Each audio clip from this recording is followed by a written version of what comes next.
This is VOCM Open Line. Call 709-273-5211 or 1-888-590-8626. The views and opinions of this program are not necessarily those of this station. The biggest conversation in Newfoundland and Labrador starts now. Here's VOCM Open Line host Paddy Daly. Well, all right, and good morning to you. Thank you so much for tuning into the program. It's Thursday, July the 10th. This is Open Line. I'm your host, Paddy Daly. David Williams, you know him. He's produced the program. You'll be speaking with David when you pick up the phone to give us a call to get in the queue and get on the air. If you're in the St. John's metro region, the number to dial, 709-273-5211. Elsewhere, toll-free long distance, 1-888-590-VOCM, which is 8626. So, quick check-in up in Prince Albert, Saskatchewan at the men's fast-pitch softball world championships. Canada opened up the tournament with a loss to New Zealand, but bounced back yesterday with an 11-9 win over Venezuela to try to qualify for the playoff round. So good luck to them. And, of course, 5 players from this province. And for Blue Jays fans, you know, nice to get an opportunity to watch some afternoon baseball. So they're on the south side of Chicago. They'd already won the series, won the first 2 games against the White Sox.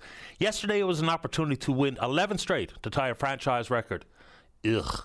It was a bad baseball game. It did not look like a team that's at the top of any standings. And, you know, just imagine how good they might be if Guerrero was doing anything. Vladdy might be hitting 270-odd, but the power numbers are brutal. He had an awful day yesterday at the plate and on the base pads. But anyway, the Jays' win streak stops at 10. And here we are. The semifinals are set on the women's or the ladies and the gentlemen's side at Wimbledon. A couple of quick notes over the course of history. 2016, Scotsman Andy Murray beat Milos Raonic, Canadian, in the final to win his second Wimbledon, third Grand Slam. What's funny about Andy Murray, he kind of gets left out of that conversation about the big three, you know, Nadal and Federer and Djokovic. Andy Murray was number 1 in the world for a while. He was right in the thick of it with those other 3 legends of the game. And when you follow the British media, when he does well, he's a Brit. When he doesn't, he's a Scot. It's amazing how they actually cover Andy Murray. But anyway, when he won in 2013, he was the first Brit to win Wimbledon in 77 years. The last time was in 1936. Fred Perry had won. And 2022, Djokovic won his 4th straight and record equaling 7th Wimbledon singles title over Nick Kyrgios of Australia. And of course, Djokovic, he's still at it. 38 years of age, he's in the semi. He plays world number 1 Yannick Sinner, who got through as well. So pretty tasty matchups on both the ladies and the gentlemen's side. But anyway, Wimbledon heading into finals weekend. All right, so tourism season, here we are.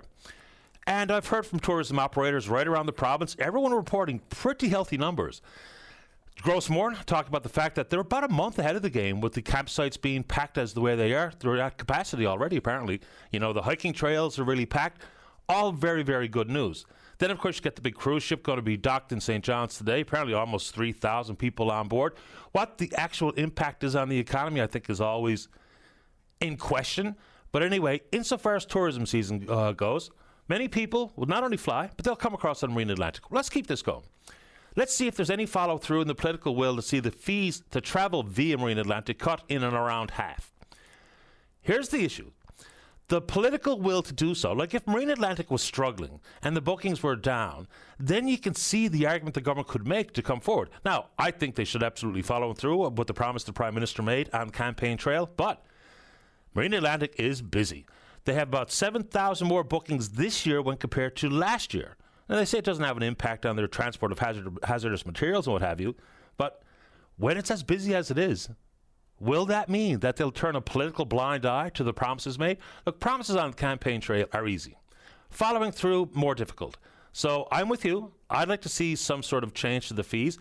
People suggest a variety of things like, you know, a certain fee if you're a resident of this province versus travelers who are not from this province. I don't know if that's fair or whether or not that would be helpful or harmful to Marine Atlantic and its reputation, but an overall slash in fees would be good. And then it remains to be seen what that would mean for the consumer on this end for the transport of goods that we see coming into the province via the ferry system. All right.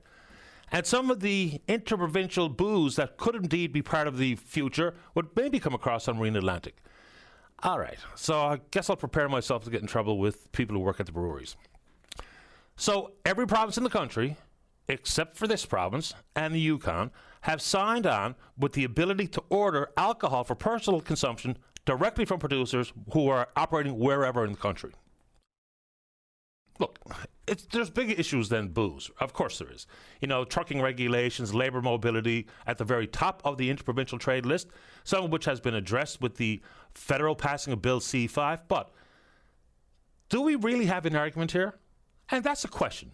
I'm not saying that some of the arguments being put forward that the protection of the jobs at the breweries may indeed be at stake, but let's just dig into it just a little tiny bit.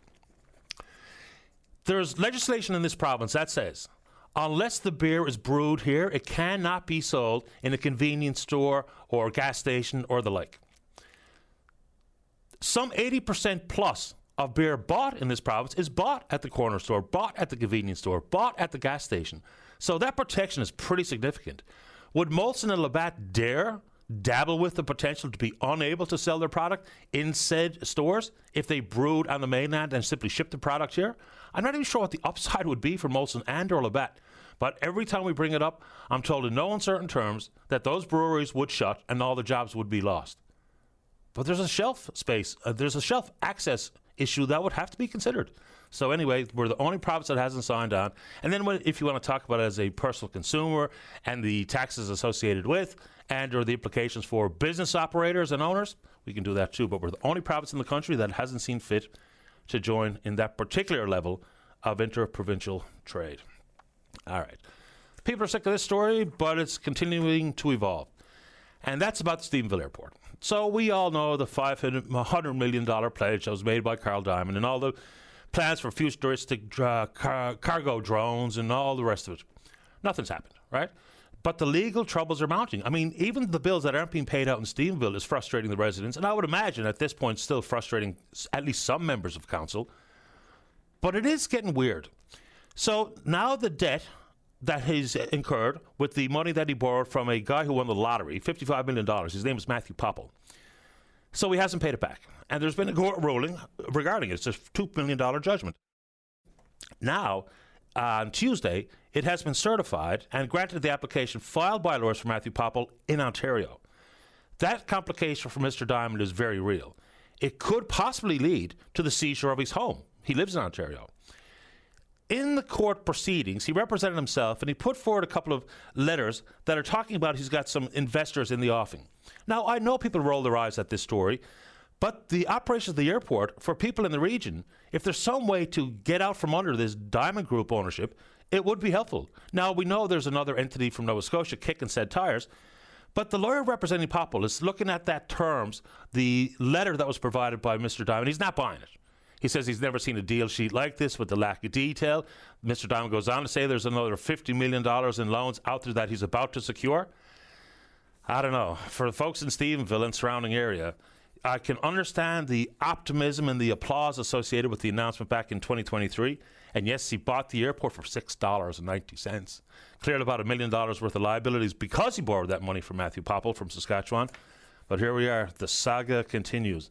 It's never going to be what was initially promised, but it would be nice to see the operations continue at Stephenville Airport, even if we talk about things like air ambulance, even if it's just that and that alone. But if the power bills don't get paid and the power gets cut off, then you know the rest. Anyway, you want to take it on, we can do it. All right, stick with Ontario for a second. I have friends and family in Toronto, like most of you do. And I've been hearing about this for the last little while. And this is a plan being brought forward by their city manager talking about the city's growing rat problem. Hate talking about it because it grosses me out. It really, truly does. But they have seen a massive rat infestation, and it's growing. It's getting bigger and worse all the time. So they're putting forward what they call a rat control plan. Efforts to eliminate rats. Okay. Look. We see it here. I don't know what it's like where you live in this province, but in St. John's, and I would imagine other communities around St. John's, it is out of control. It really is. Now, please, I appreciate the emails that people send along, but please don't send me any pictures of the rats that you caught in the recent past because I just can't handle it. But what do we do here? You know, every time that there's a new development, whether it be a subdivision or that the Hoyles Escazone or over at the Grace Hospital nurses' residence or any of these types of things, we automatically disperse the rats from there out into the neighborhoods. So, again, I'm not so sure what it's like where you live, but where I live and in the East End and other pockets of St. John's, we are absolutely overrun. You know, the city kind of just shrugs its shoulders at it, making it a personal responsibility of the property owner. But the trick to that is if you don't have every single person in every single neighborhood with the same proactive measures taken about and against rats, then nothing changes. So is this a municipal issue that's growing? Is it in the offing? Is there anything that the city should be doing? My suggestion is yes. It's also a public safety and public health issue, so does that mean the province should be involved? My suggestion is yes. Look, it's not at the top of anybody's list of importance, but it's an issue, and it's getting worse. So anyway, I was just watching Keeping an Ear to the Ground in Toronto, and they've sort of seen this kind of derail somewhat. But here's a price tag for consideration. They're talking about $351,000 for the city the size of Toronto. So maybe, just maybe, the price tag wouldn't be all that out of control here for some measures be taken by different levels of government. But anyway, I know rats is a bizarre thing to talk about, but it's a real thing. All right, so the tone-deaf relationship with the United States continues on. This one here is mind-boggling. All right, so we've got some Republican representatives from Wisconsin and Minnesota, 6 of them, have signed a letter to the American ambassador in Canada complaining about what? Smoke. So there's something like 561 wildfires burning right now in Canada. Some of them have been burning since 2023. They burn underground during the winter when the temperature warms up, back above ground they come.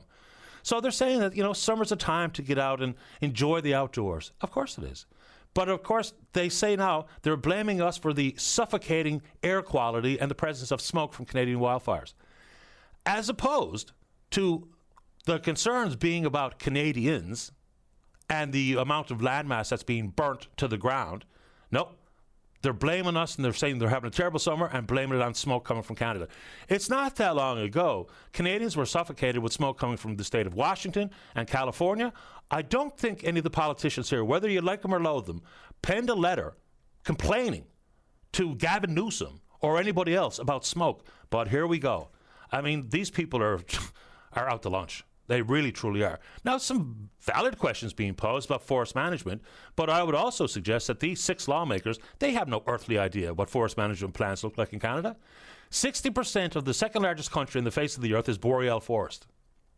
Could we be doing a better job in mitigating the potential for wildfires? Probably so. You know, look in Alberta, look in Jasper, look in Labrador. We still don't know what the formal processes are here for fire breaks and to clear the fire load, the windfall. That's in every piece of forest right across the entirety of the country. But writing a letter to complain about the smoke that we can do absolutely nothing about. And anyway, you want to talk about it. We can do it. All right, for a little while there, let's go to the fishery here now for a second. And we can talk recreational food or anything else. But it was a huge story getting lots of traction about crab. Not only the process for setting prices and all the rest of it, and free enterprise, rally cries, but it was the amount of unprocessed crab that was leaving the province. Not a peep since. We know there's a change at the helm of the Association of Seafood Producers. Mr. Loader, Jeff Loader, is no longer the leader, the executive director of that group. But I don't think we heard one single peep from the province about this issue. You know, we'll have massive rallies. Remember, delayed the budget by a day or two there a couple of years ago. So it was a big, big deal. It got headlines for one day and now gone. So has the province responded to anybody, including the FFAW? Is anybody doing anything? Does anybody even care about this anymore? I would suggest those in the industry do. But we haven't heard from the ASP, and we haven't heard from the union in a long time, and we haven't heard a peep from the provincial government on what was a pretty big issue. But anyway, there you go. Moving on. I'm getting some feedback on this particular revelation regarding Hydro-Quebec proceeding with some geotechnical and environmental studies at Gull Island. Couple of things. You know, with the government and the need to appear to be transparent, we should not be finding out these things from Hydro-Quebec. If there's anything proceeding inside our provincial boundaries, including at Gull Island, I think it would be probably very wise, politically and otherwise, for the government to tell us. You know, for Newfoundland Labrador Hydro to say, okay, here's what's happening. In Gull, the government of Quebec or Hydro-Quebec is coming in to spend some $10-15 million to do some studies. At peak, there will be about 40 people on site. And talk about interruptions of some of the Indigenous ceremonies planned for, I believe, in August at Gull Island. So it also goes on to say that for many, Knowing this, and it might indeed be standard practice for an entity like Hydro-Quebec to get all the information required to make a final investment decision to proceed with Gull Island, which they say should be commissioned by 2035, this does kind of say that they're very much committed to it. So it really feels like it's a just straight up fast track to definitive agreements. Hydro-Quebec must be awful confident to even spend $15 million to do any type of studies, even though information is power, information is king when coming up with this investment decision. And remember, it's at their sole discretion as to whether or not Gull gets developed or not. If it does, of course, we'll have a 60% equity stake. They will have 40%. They'll spend $3.5 billion of their money to cover our equity stake. If they don't build it, they owe us $1.5 billion. But it looks like they're going for it. And maybe, just maybe, our crown corporations, our government should give us that information. We shouldn't have to rely on the Montreal or Quebec media to find out what Hydro-Quebec is doing. But it really feels like they are moving towards what everybody thinks will be definitive agreements, however many that will be, by April of next year, and retroactive benefits through January the 1st of this year. But that's a pretty clear indication of where Hydro-Quebec's head is. What do you think? Oh, and on that front, when we talk about electricity, today is Tesla Day. Nothing to do with Elon Musk. It's a celebration of Serbian-born inventor, physicist, engineer, futurist Nikola Tesla. Of course, his theories and working on the use of electricity, wireless broadcast, alternating current, is, of course, renowned. So Nikola Tesla was born on this date, 1856, and today is Tesla Day, so happy Tesla Day to you, if you celebrate. Okay, just a couple of quick ones. Bravo to people in various communities who have taken the opportunity to go on the website the government has created to see if anyone from their area are one of the people who have died and are now stored in cold storage at the Health Sciences Centre. We've heard a couple of different stories out in Carbonear, now there's Lab City, and people in those communities trying to offer people from there the dignified burial. We know that Barrett's Funeral Home has been offered the contract or given the contract or won the contract to deal with the burials, what have you, and the province is flying bodies back to where they came from, and there is some money and financial support, but then good for people on the local level to do what they can do for that dignified end of life. So bravo to the folks in Labrador and wherever else they're doing it. All right, so people wanted me to point out, for some reason, that there will be a big shake-up insofar as who's representing the current government and Liberal Party on the ballot, which looks like the election will be in the fall. So whether that be Perry Trimper, of course, Tom Osborne, now Member of Parliament, Siobhan Cody, Andrew Parsons, Andrew Fury, John Abbott, yeah, there is a change in the offing. Why? I'll leave that up to individuals to opine, and you're welcome to do it on the show. Last one. So the Prime Minister has ordered a cross-departmental review across the federal government. Departments are going to have to come up with 7.5% in savings, and how that's going to look, what that might mean for the numbers of people working in the civil service, remains to be seen. They're also looking at regulatory issues and to identify redundancies and to clear up some unnecessary red tape. We always have to be mindful of some of the boxes that need to be checked for operations to continue and for projects to be approved. The reason I bring it up is we still don't really have a full understanding of some of those types of things that have happened here. For instance, 4 regional health authorities merged into one, Newfoundland and Labrador Health Services. We're told the strategy was clear, to identify the redundancies and to improve efficiencies, and the monies found, the savings will be reinvested back into the system. What was the outcome there? Do we know at this point? Same thing being said for education. The school district has now been blended into the Department of Education. Exact same conversation was, any savings found will be reinvested into students. Have we identified any savings? And have we reinvested any of that money? Is that part of that $20 million to hire 400 new positions in the school system? Don't know. But when we're looking for savings, it'd be nice to know after the exercise has been undertaken exactly what the results were. All right, we're on Twitter. We're VOCM Open Line. Follow us there. Email address is openline@vocm.com. When we come back, first call this morning is with Dr. Leanne Allwood-Nahook, the co-principal of the Beacon Research Study. That acronym stands for Building an Enhanced Health and Social Care Future for Children and Youth in Newfoundland and Labrador. So it's a 10-year deep dive into children's health care needs. We'll get as much as we can from Dr. Nahook right after this. Don't go away. Welcome back to the program. Well, Quality of Care Newfoundland and Labrador has launched a 10-year, what they call a deep dive, to have a better understanding of healthcare needs of children across the province. Join us on line number 1 is co-principal of the Beacon Research Study. That's Dr. Leanne Allwood-Nahook. And good morning, doctor. You're on the air. Good morning, Teddy. How are you? I'm very well. How about you? Oh, excellent. Thank you. Glad to hear it, and welcome to the program. Thank you so much. Glad to be here. I'm happy you're here. So before we get into what the research is going to look like, do we have or do we need to have an examination of, say, the last 10 years to identify trends to help us better understand what the next 10 years look like? Yeah, well, that's our hope. So what we decided when we, figured out what we were going to do going forward in the study was to look at what data we have available already in various data sets that exist already. So this is data that's already been collected by the Provincial Perinatal Database, the Live Birth System, and the Canadian Neonatal Network. So going back, we know that from about 2013 forward, we have provincial data on every birth that has happened in the province.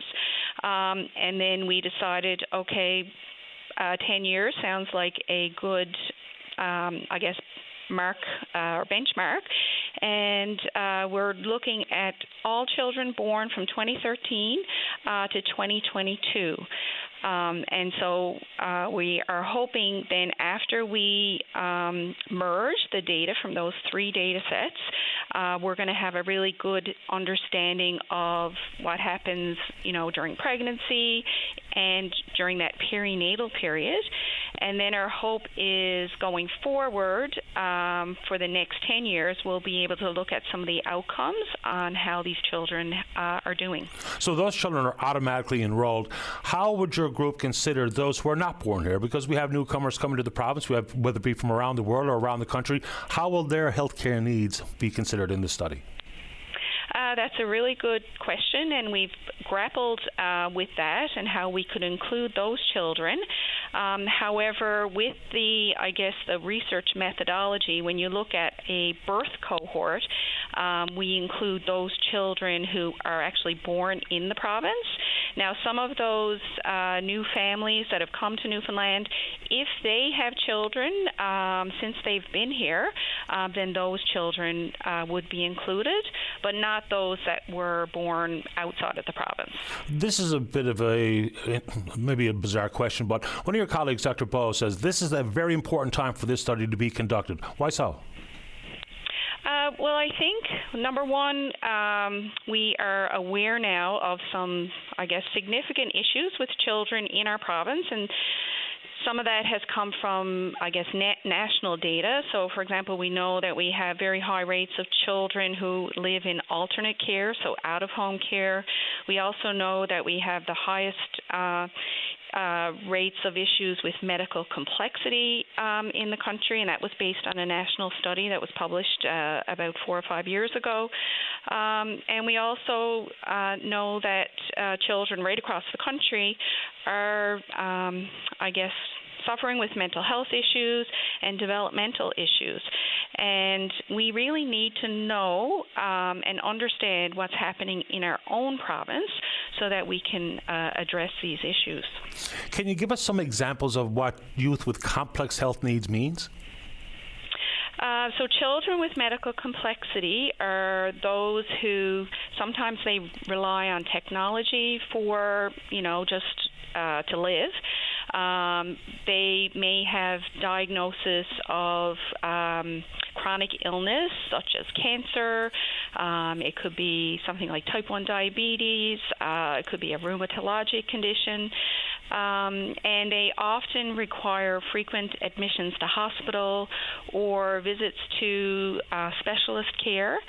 And, we know we have the highest rate in the country, so it's going to be important for us to know what's happening and how we can better support those children and their families. Will the study look at regional breakdowns? Because there are some interesting differences and disparities between certain conditions in certain parts of the province. So I know the Children's Hospital is right here in the city of St. John's, but will there be regional considerations? Absolutely. As I mentioned, this is going to include every child born in the province between those years, and we will be able to look at regional differences without identifying specific communities, for example. So looking at data sets, what about the primary care providers on the ground? What role they play in providing, what they see on a day-to-day basis, and maybe in comparative of the past decade? So we will be able to look at access to care, and so looking at, for example, how far a family may live from either hospital or the tertiary care center at the Janeway, and whether they have a primary care provider. And we know, significant number of families in the province don't have access to that. And we can then also look at the children's health outcomes and determine, how important it is to have primary care available. Will there be any dovetail with the Health Accord, which is also a 10-year roadmap? Especially when we talk about the social determinants of health and government spending or investment or understanding of those issues and how it pertains to children's health, because we're talking about children here. So is there any relationship between the Health Accord and this study? Well, the Health Accord, it was a recommendation to have this longitudinal study, and so that's how the core research team was identified and developed was directly from the Health Accord. And so the lens that we're looking at, the objectives and indicators that we're studying, are based on the social determinants of health, and also we're hoping to look at well-being indicators as well, because health is not just, whether you have an illness or not, but it's related to how well you're doing. So it is based on the tenets of the Health Accord, and we are directly linked with, the implementation of the Health Accord. Anything else we need to know about it while we have you this morning? Well, we are looking for patient and public partners for our advisory committee. So if you are somebody who has lived experience or has a special interest and would like to be part of this study, then please go to the website. So if you search Beacon Study in Newfoundland and Labrador, there's contact information there. And we will be updating the public regularly. So we will do that, through the various means, but also through the website. And hopefully on this program. I really appreciate your time this morning, Doctor. Thank you very much. Oh, you're welcome. Have a great day. You too. Bye-bye. Okay, bye. That's Dr. Leanne Allwood-Newhook, of course, co-principal of the Beacon Research Study, Building an Enhanced Health and Social Care Future for Children and Youth in Newfoundland and Labrador. Let's take a break. Important work, obviously. Let's take a break. When we come back, we're going out to St. Mary's Bay. Don't go away. Welcome back to the show. Let's go to line number 3. So good morning to the Mayor out in St. Vincent's. That's Verna Hayward. Good morning, Mayor. You're on the air. Good morning. Morning, Patty. Morning to you. Welcome to the show. Thank you. I'm just calling about it's been brought to our attention that Holyrood Pond has salmon peel in it, and the gut is closed off due to sand. It's been closed off for a couple of months now, and the salmon peel can't get out into the ocean. So we've contacted Transportation and Works and to see if we could get it open, and they don't seem to want to have to do it. So I'm just making it a public issue. I don't really understand anything about the fisheries, but local fisher people in our town have brought it to our attention. So what would need to be done? Well, the Transportation and Infrastructure has to hire an excavator, and they have to remove the sand so that the water can flow in and out. I thought that was been here, Yeah, I know exactly what we're talking about here, but my understanding is it was usually a free run and salmon peel simply means a young salmon, for salmon to get back and forth from Holyrood Pond back into the ocean. No, not when Mother Nature closes it in with sand.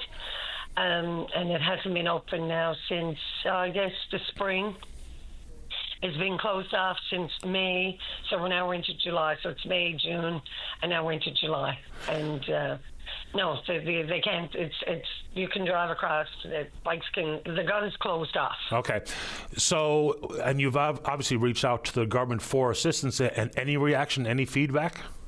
No, they're basing it on the fact that the pond itself hasn't reached a limit for water level. and like it is pretty high based on the fact that we've had like some heavy rain recently. Like we have a road that's called Mayor Avenue, and the water's right to the edge, but apparently the pond has to go higher than that in order to justify the government opening it, having it got open. Fair enough. And obviously been busy time of year out your way. Yes, very. It's the busiest summer that I've seen. Most tourists that are going through. Also the fact that people are staying in Canada, which is a wonderful thing, you know, that they're choosing to travel within their own country.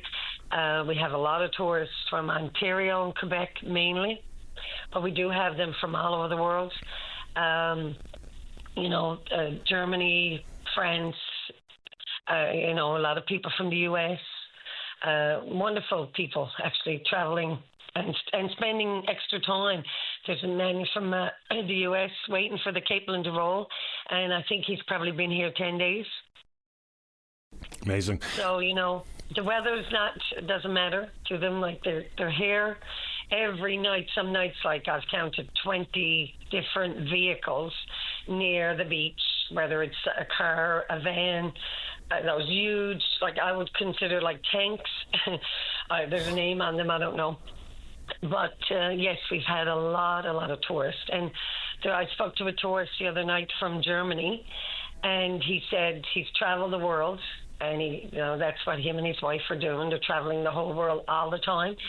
And he said his two favorite places are New Zealand and Newfoundland. And I said, wow, that's great coming from you. And if you can visualize, I don't know the proper name on what he was driving. It's like a tank from the war, but he got it stuck on Cape Frills Beach. Are you familiar with Cape Frills Beach? Oh, sure, yeah. It's an absolutely beautiful beach too, but you wouldn't drive something like this on it. And they had to get a front end loader to get him off at the beach, plus other people, tourists and local residents shoveling him out. And he was so impressed with the kindness, and as a result he met other tourists, like a couple from the US, Maryland, and they connected at our beach. You know, they're all going around doing the province. But and I spoke to people from Quebec, and they tell me, yes, we come for the puffins, we come for the whales, we come for the icebergs, but your people is what's most important in the province. And that's so true. And I would imagine there's plenty of people listening to this show this morning have never gone out to St. Vincent's. Well, I guess I should say St. Vincent, St. Stephen's, Peters River, to see the whales, because it's an extremely unique experience if we're talking about whale watching. Well, the Minister of Tourism, you interviewed him this morning, Minister Fred Hutton. I just wonder if he's even been here. I just wonder how many people in the Department of Tourism know how big our area is. Like, I just even wonder. And I attend some tourism meetings, and sometimes I don't even know if they can fathom how important this area is, really. I mean, we're seeking money from ACOA to do further development on the other end of the beach where the area we call the Flats. You know, the first part of the beach when you're driving in from St. John's, like taking Seminary Line, Route 90.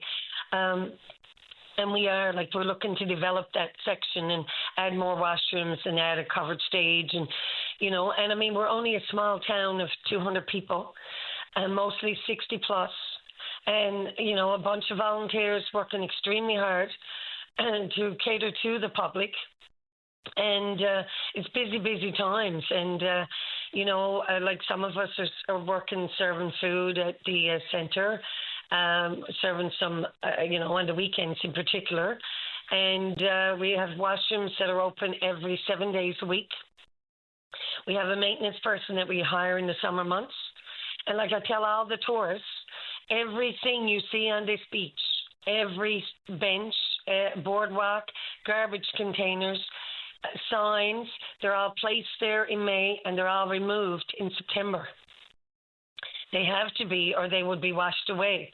And they're looking like, you know, And then we have just like one maintenance person who's continually cleaning up garbage, and and we have a couple of students on now for summer project type help. But there's a lot of work for, sometimes for our town. But the best thing is that we're accepting donations for our fire department, and many people have been very generous.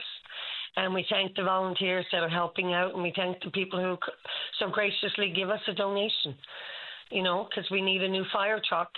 We need a new rural response unit, and we need to have a percentage to put down on that truck. So it's great in that regard, but we do welcome tourists. And St. Vincent's, I talked to somebody from New York yesterday who used to come and stay at the local B&B that's sold now to somebody from Ontario. And she's really saddened at the fact that the beach is so public. I said, well, my dear, I'm sorry, there's no going back now. It's all over the world anyway, but now it's even more public than ever. Appreciate the time this morning, Verna. Thanks a lot. Thank you for giving me the opportunity. My pleasure. All the best. Bye-bye. Bye-bye. That's the Mayor of St. Vincent, St. Stephen's, Peter River, Verna Hayward. Let's see here. Let's go to line number 1. Wallace, you're on the air.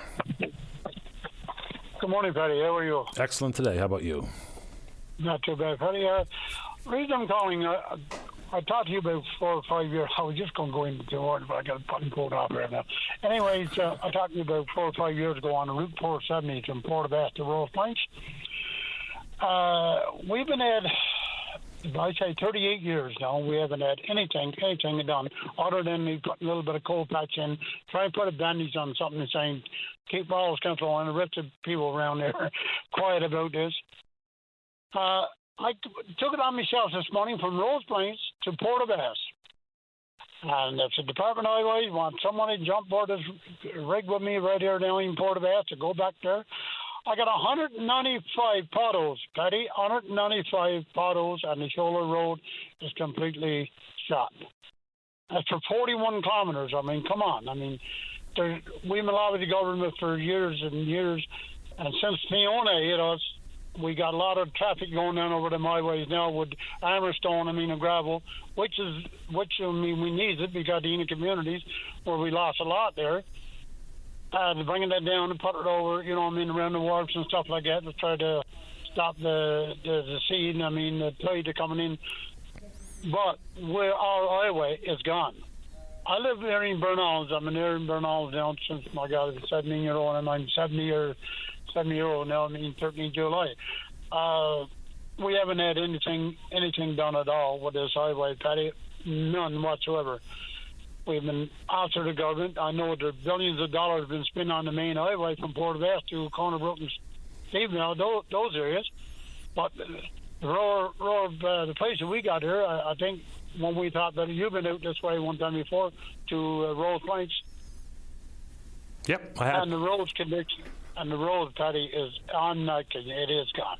Well, we got 500 people in Bernals alone. 86% of those people are seniors. The ambulance comes down and picks them up.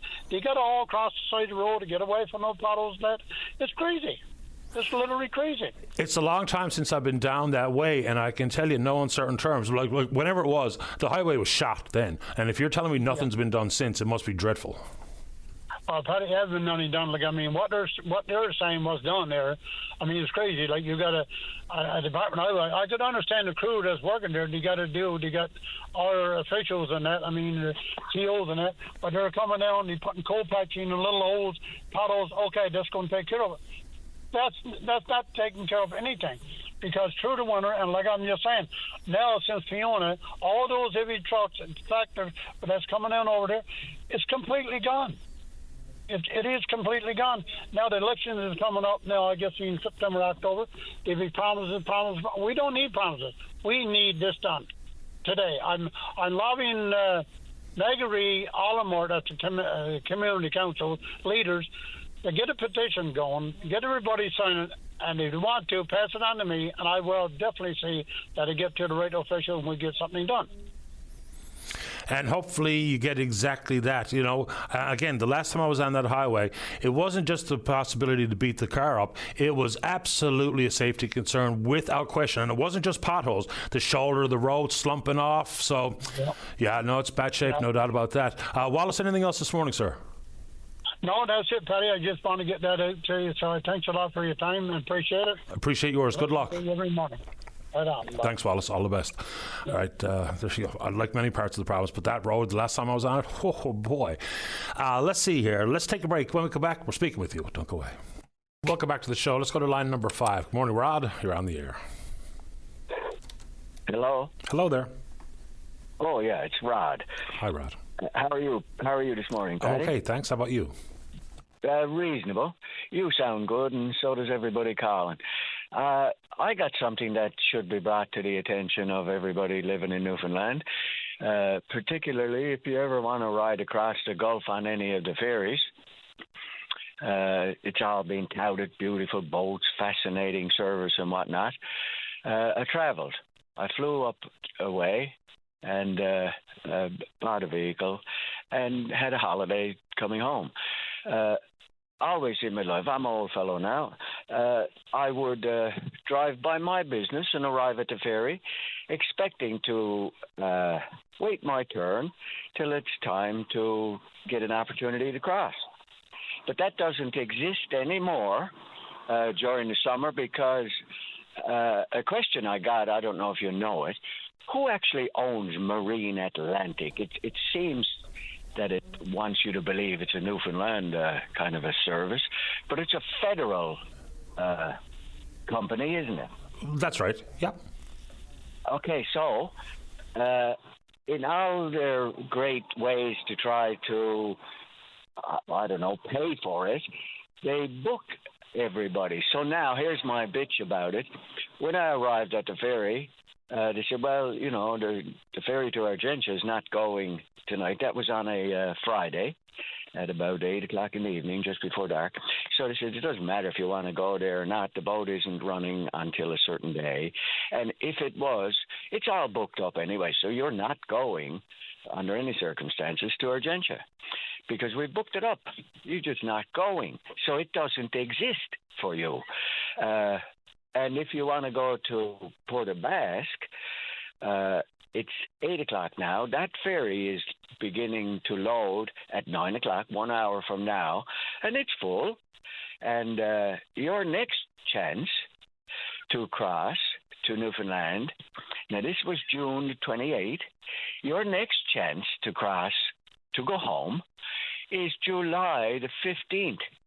17 days from when you arrived at the ferry to go about your business, willing to wait a day or two if you had to, but to tell you or me or any person that you're going to have to sit there on the dock or go get a hotel for 2.5 weeks before you can cross the ferry is berserk and a failure in management completely.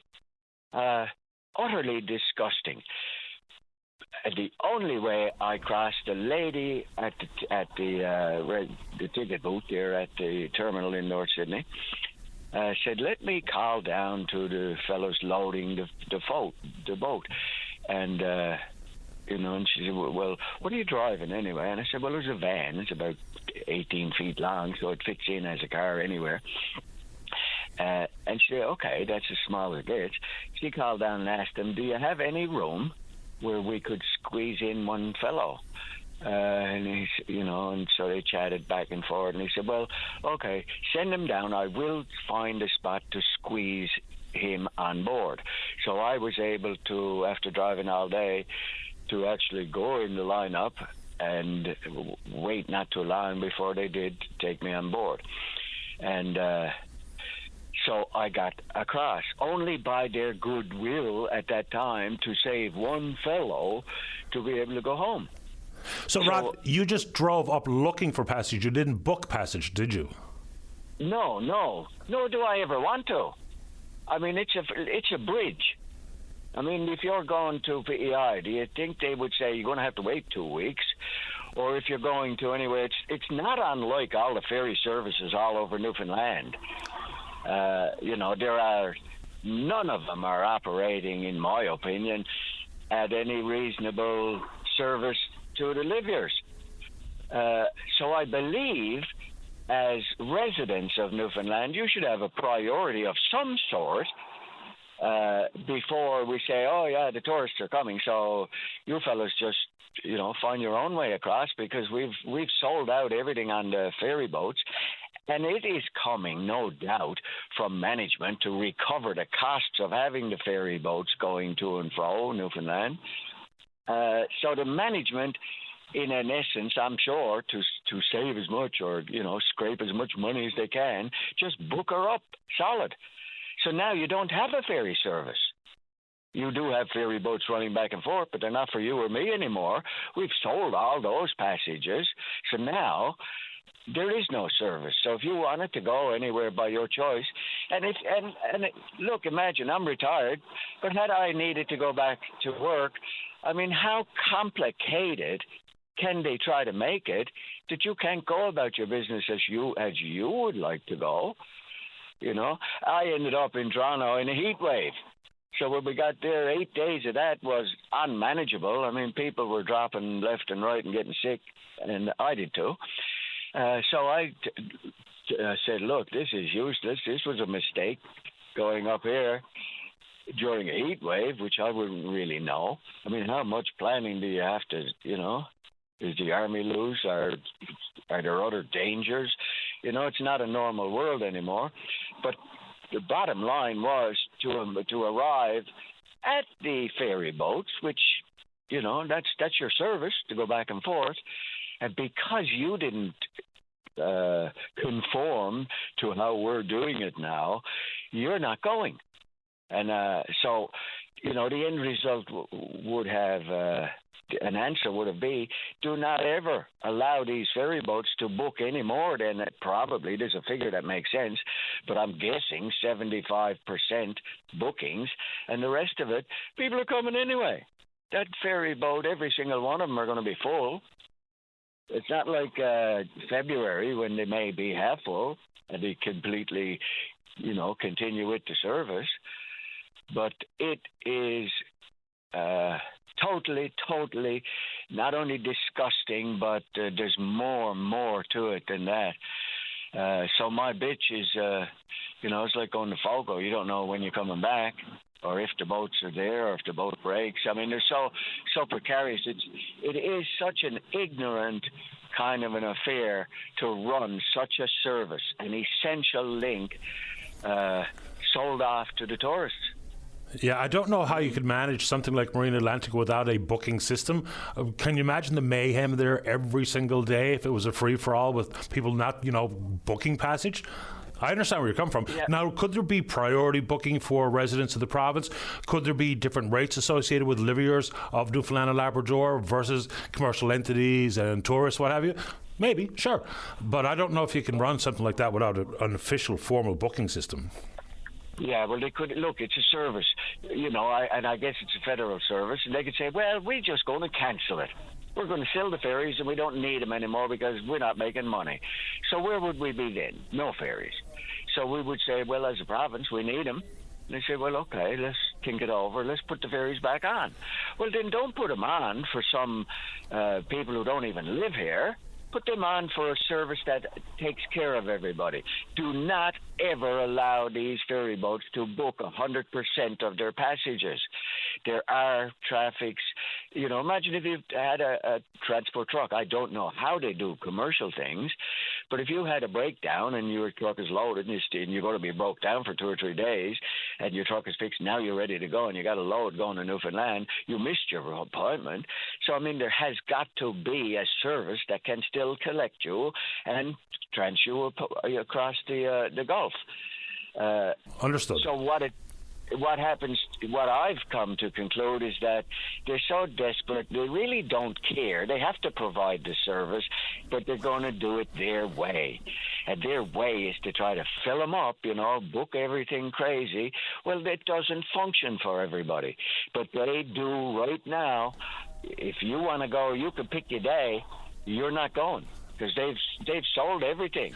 for the rest of the summer until close to September. Well, there's 7,000 more passages booked this year compared to last year, so it's extremely busy, obviously. Rod, I'm late for the news. I appreciate your time. Anything else very quickly? Yeah, busy is not the worry. Have a functional service. They're talking about, let's cut the fees in half. Well, look here, let's get a proper service that somebody with intelligence can see, look, there's a lot of different people need to use these boats. Let's do it properly. But it won't be done properly. It's just another, here, Newfies, take this, put your finger on your nose and take it. Do as you're told. Not good enough. Appreciate the time, sir. Thanks for calling, Rod. Take care. You too. Bye-bye. All right, let's get to that news break. Don't go away. Welcome back to the program. Let's go to line number 4. Good morning, Doug Pawson. You're on the air. Hey, good morning, Patty. How are you? Doing okay. How about you? I'm good. Different to call you in this capacity, but I just wanted to share with you and your audience that I'm seeking the Liberal nomination for St. John Centre, and the nomination contest vote is taking place this afternoon and evening. It's between 4 and 8 p.m. at the Knights of Columbus on 49 St. Clair Avenue. Just want to make sure folks in the area and St. John Centre know if they want to come out and show their support that they can come out this evening between 4 and 8 p.m. Why the Liberals? Because people listen to the program that might say, when we talk about things that you've been intimately involved with, housing, for instance, and people will consider that the federal and provincial Liberals have done a poor job on housing. So coming from your background to join this particular party, what do you say to folks who offer that particular critique? Yeah, no, that's a great question, and certainly I've had to answer that question a couple of times already. For me, what I'm interested in seeing is, provincial housing and homelessness strategy. These are things that we've advocated in our work for. I want to bring that voice into the party and into the work. We know that the federal government is going to be investing, billions of dollars into big infrastructure projects, housing being one of them. For me, I want to make sure that St. John Centre, but also this province, gets its fair share of those dollars. So bringing my background into that allows those conversations, I hope, to continue. We know we've missed out on millions of dollars in housing over the last 5 years through the pandemic and whatnot. We can't lose any more opportunities. So for me, I thought it would be really important to get involved.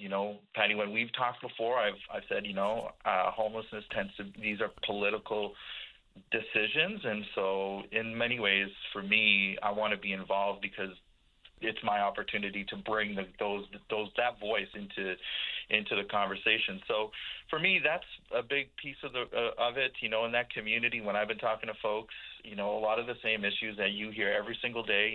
Housing affordability, the cost of living increases, the lack of mental health and health supports. These are things that we know are critical, and so to push things like a housing or a homeless provincial strategy aligned with the social determinants of health and the health accord, those things are going to be really important in the coming years. And I think more importantly, Patty, we're staring down an MOU with Quebec, and I want to make sure that the people of the province benefit from that we can fund critical health services, critical housing services. So for me, I wanted to make sure that I have a chance to be around that table in order to influence those decisions so that the people of the province can benefit from it. Quick one on housing. So affordability. Look, we can build houses. And whether it be talk about the Housing Accelerator Fund that's gone by the wayside, or this Build Homes Canada or Build Canada Homes, which we don't really know how it's going to work at the federal level, I haven't heard anybody tell me how we hit an affordability target. If anyone out there listening is involved in building a home at this moment, whether it be a developer or just a private citizen, hitting a target of affordability, which generally translates to 30% of your income, I don't know if anyone's been able to explain to me how we hit that. Yeah, well, I'd say, just from my experience, working, like if you look at the projections of housing starts and builds that need to happen here in St. John's alone, we know it's thousands of units that need to be built. So some of the challenges that are really impacting people's ability to develop affordable housing actually stems from the municipalities themselves, where development regulations and charges can be quite high. And I know that the Housing Accelerator Fund is designed to alleviate some of those costs. but there's no real process to ensure that happens. And I've heard from folks who are looking to develop affordable housing that they've lost out on federal funds through CMHC because the time it takes to get an application approved at the municipality takes so long. So that's one element. I think the other piece is, supply and demand. Obviously, that's going to be really important. We need more supply, and we know the demand is already high, so adding supply should help. But really, we need to think about what non-market housing looks like, not just sort of social housing, but what non-market housing can look like, and build housing across that continuum from, more housing units within the, NL housing, but also incentivizing community organizations to continue to build affordable housing because they're here, they're willing to work for it, and then incentivizing private developers to continue to build as well. So you need a continuum of options, and that's what I want to see as part of a strategy. Yeah, the municipal level gets overlooked far too often when we talk about the housing conversation, period. Doug, I appreciate your time. I wish you good luck. All right. Thanks, Patty. Appreciate your time as well. My pleasure. Bye-bye. Doug Posson, looking for the Liberal North St. John Centre. Where should I go here now, David Williams? Pick a number or any number. Line number 1, say good morning to the events coordinator with the Memorial Centre for Entrepreneurship. That's Didan Veterburn. Maybe I didn't pronounce that very well. Good morning, sir. You're on the air. Good morning. This is Didan Wedderburn. How are you? Didan Wedderburn. So I was close. Yes. Very well. Welcome to the program. What's on your mind this morning? Well, I'm really excited because today is a big day for our students here at Memorial University, particularly those who are entrepreneurial.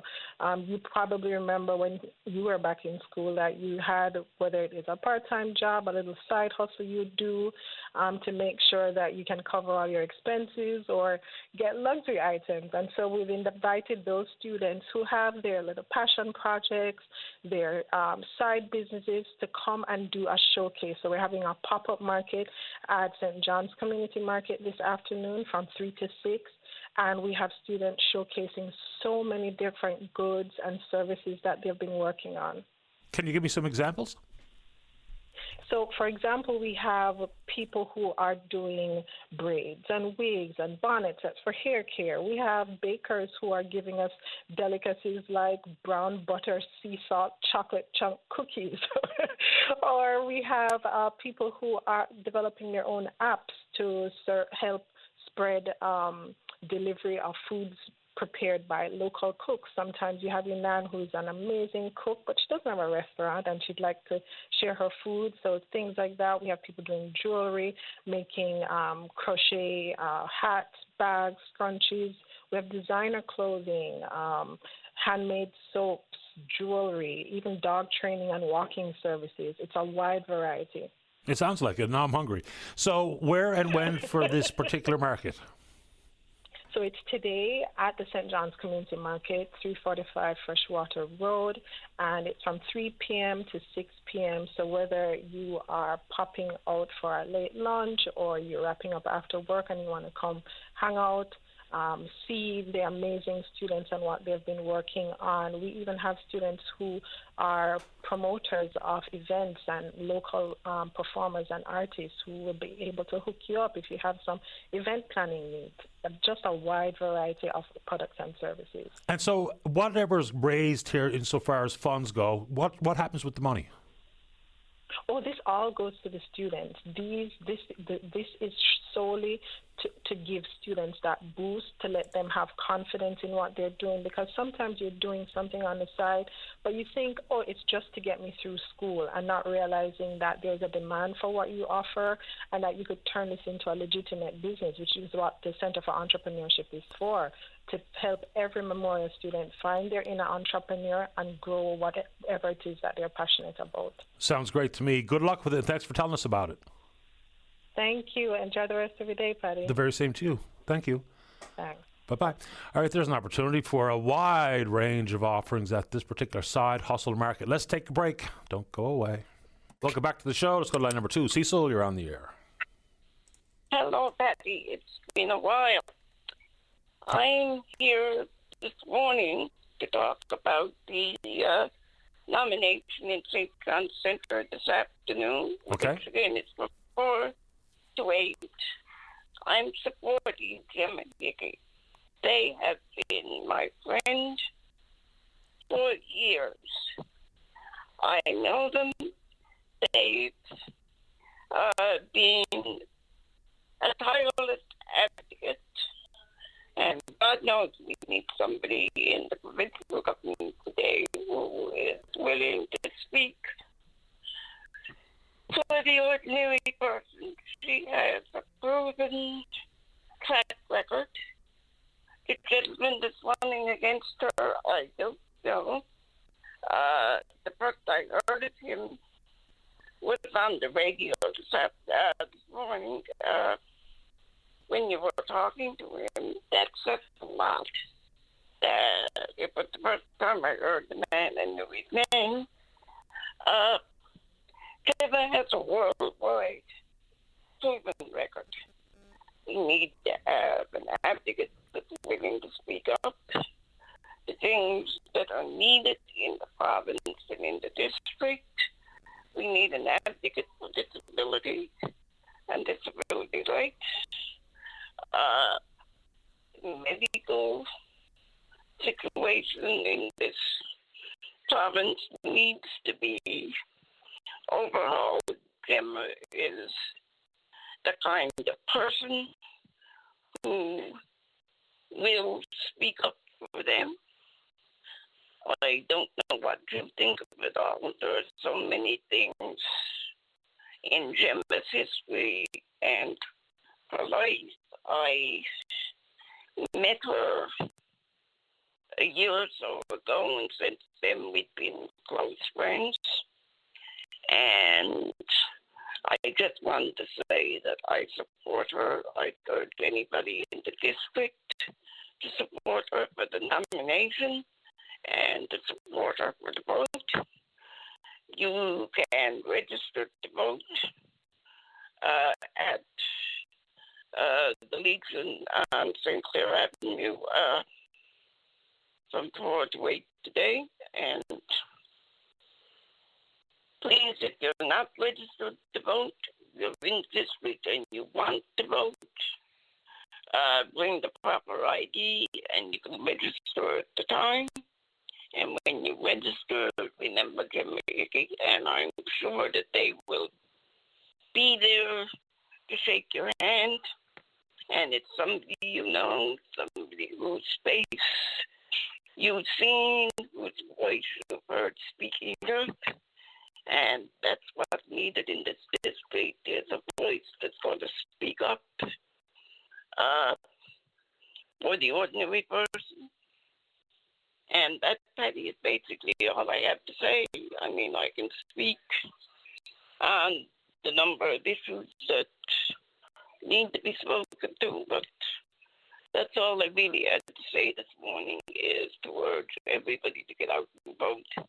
This is a very important election because all parties are going to have a different face.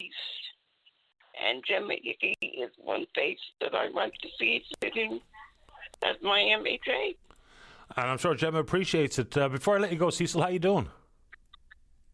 I'm doing okay. I've had a few medical issues, and my wife passed away in January, and I'm getting used to that. But, you know, I'm still here. Not as active as I used to be, but I'm still here and still listening to you every morning and, you know, keeping up on things.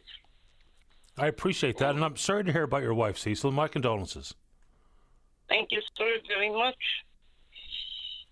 I appreciate making time for the show, and if anyone's interested in throwing their support behind whichever candidate, please do exactly that this afternoon. Okay, thank you very much, sir. You're welcome, Cecil. Stay in touch. Take good care. I will indeed. Okay, sir. Bye-bye. Bye-bye. Cecil Whitten, good fellow. Let's go to line number 3. Good morning, Carl. You're on the air. Hey, good morning, Patty. How are you today? Grand. How about you? Lovely. Patty, I just wanted to talk to you for a minute about the wind energy projects that are coming to the Bjorn Peninsula. Obviously, the proponent, Everwind, is going to spend billions of dollars down here. if they get things lined up. And I guess as far as the local benefits is a big concern. Minister Parsons, in his time, developed the province's fiscal framework for the wind hydrogen developments. Mm-hmm. And I guess those terms are nailed down. I'm sure Mr. Parsons had lawyers and people of with a great experience developing these types of projects all over the world, and keen to develop that fiscal framework which lays out the commitments and the I guess the benefits that the province will accrue and some of the liabilities back and forth between the proponents and the government. Down here on the Burin Peninsula, we are, I guess, waiting to see what develops from this. Both political parties have seats down here. Mr. Paul White represents the Burin Grand Bank area, and Mr. Jeff Dwyer represents Bellevue, Placentia West. The local benefits is a concern, and I guess because the election is inevitable, and I guess local benefits is the last piece to be negotiated. The other things obviously fall under that fiscal framework. And I'm concerned about the way that local benefits are being negotiated. Today, under the Liberal arrangement, the Liberal government appears to be stepping back and allowing or encouraging the Burin Peninsula, what's the name? Sorry. The board of the Burin Peninsula Wind Energy Board apparently is negotiating with Everwind, the proponent, on the local benefits. The government side, I guess Mr. Pike has sat in on some of these meetings, and this group has been, they've been talking to you, I guess, in the on open line, and been talking in public about these negotiations that are ongoing between that group and Everwind, and it's a concern. And on the other side, I guess the Conservatives have a policy out basically saying that they're looking for maximum local benefits from the wind hydrogen developments, and vigilant oversight is in their press release. And I'm just concerned and wanted to discuss, are we going to get the best local benefits arrangements under the current system where appears the proponent of this billion-dollar proposal is negotiating with a local company, or local group of volunteers, basically. I don't think they've got much experience in these matters, and it's a big concern. Yeah, I mean, it includes the mayor of Marystown and others as well. And one of the problems with that is that they don't really have much in the way of authority. The province has all of the jurisdictional control when it comes to green lights and environmental assessments being released and those types of things. So local benefits, of course, would be extremely important. And even when people talk about the fiscal framework that's out there, at the very top of it is, of course, the Crown land leases, and so much of that money has not been paid. So off to an interesting start. Now, no business has actually taken place here insofar as securing a market for their green hydrogen ammonia for export. And I'm not so sure I don't know, certainly not all 6 are going to proceed. Maybe some will, but the world is not ready for it. Even the MOU signed with the Port of Amsterdam and the Port of Rotterdam and the Germans, they haven't even started to begin to construct all the offloading required at either port and or Germany proper. So there's a lot of rows to hoe before any of this comes to pass. But many of the companies are in arrears with the Crown lease fees. Then there's the water use tax and the water royalty, some of which the water royalty, for instance, doesn't even start or kick in until cost recovery takes place by the proponent. So let's use a round number, $5 billion. Until they recover $5 billion, no water royalty, which has been a concern from the get-go. Yeah, it's amazing. But again, back to the local stuff, the local, the plan, and in media, like you said, the hydrogen part is a bit debatable in the world. Not ready for it. The supply chain problems, all those things. But the government and Everwind today have an agreement in place to take control of these lands, and that company, Everwind, obviously has a right, the exclusive right, to develop those lands. They began talking about hydrogen. Obviously, now they're talking about pivoting to other things. So wherever they go, whatever they pivot towards, I think in their their balance sheet has an asset that is lands on the Burin Peninsula or rights to those lands, and the local benefits part. Just if tomorrow that group comes up with an MOU that they're happy with, and they sign an MOU with Everwind today or tomorrow or next week, is it going to be binding forever? I mean, we're talking about a project that's going to be 30 years.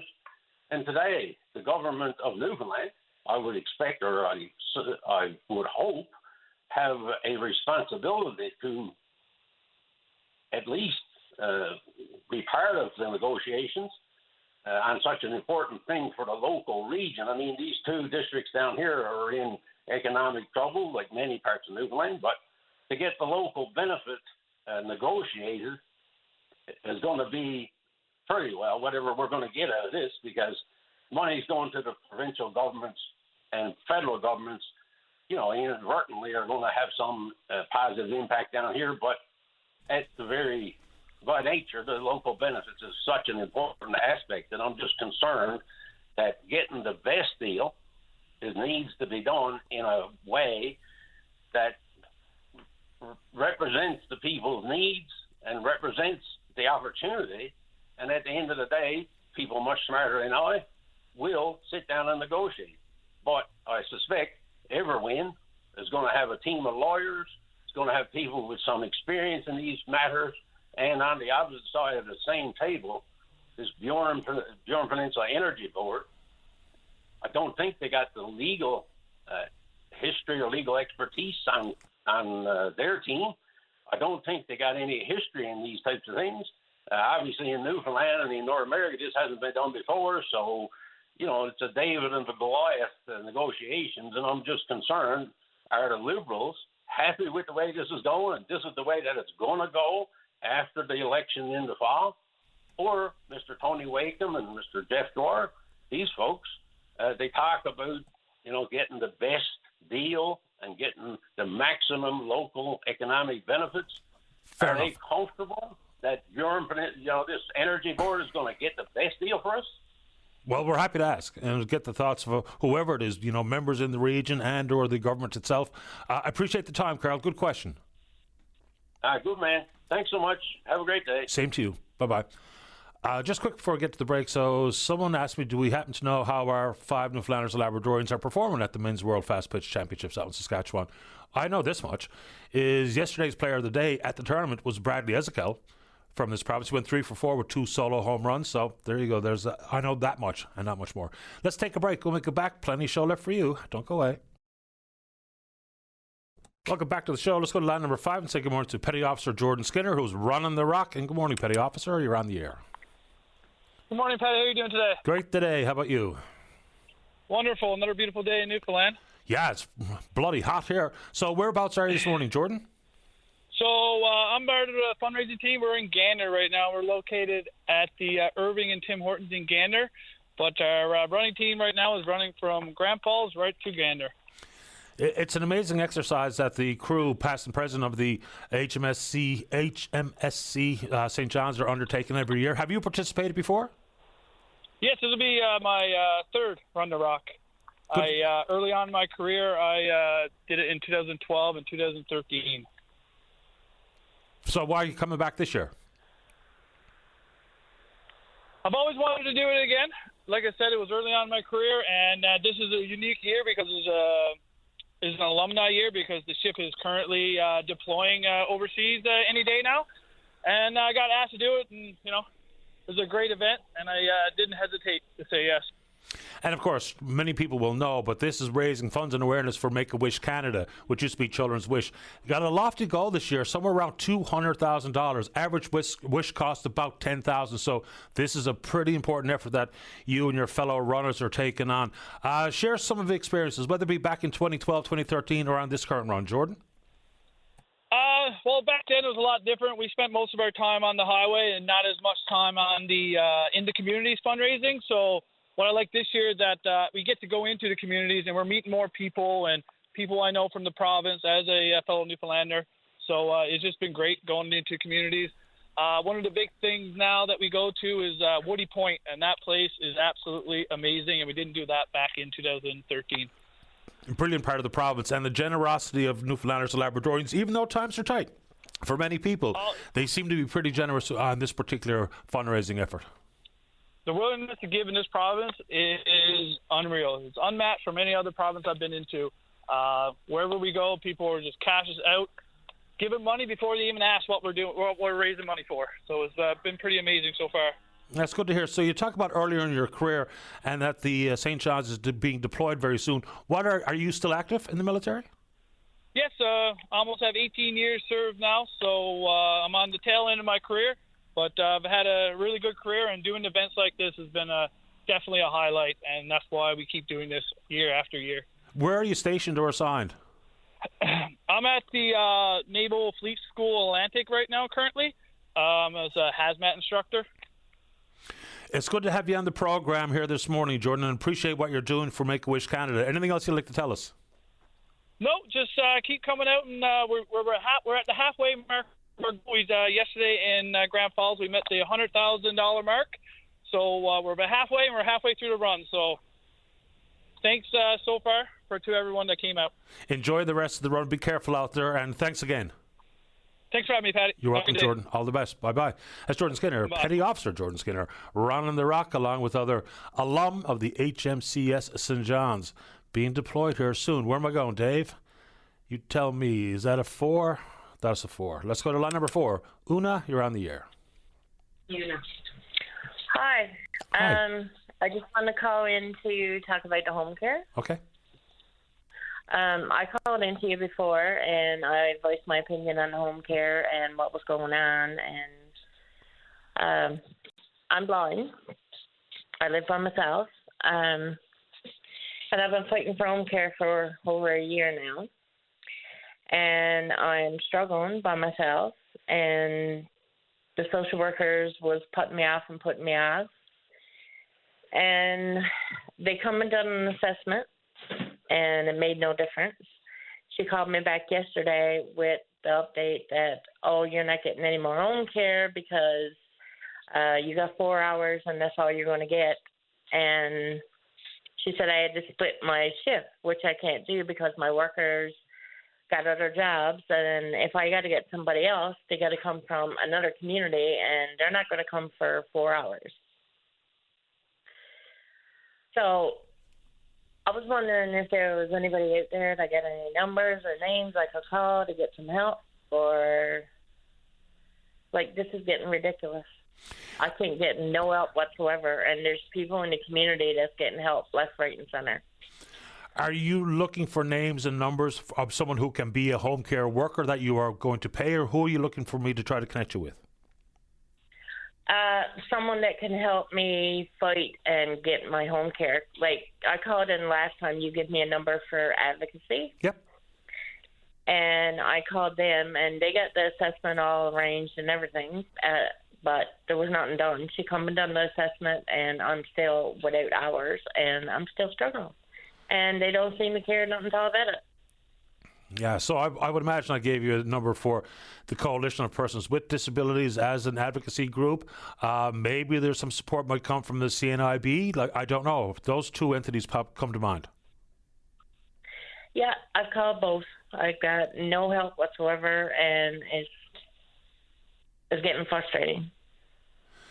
I'm sure it is. Well, you can leave it with me, and if anybody listening has some sort of advice that we can help offer to Una, we'll be more than happy to get back to you.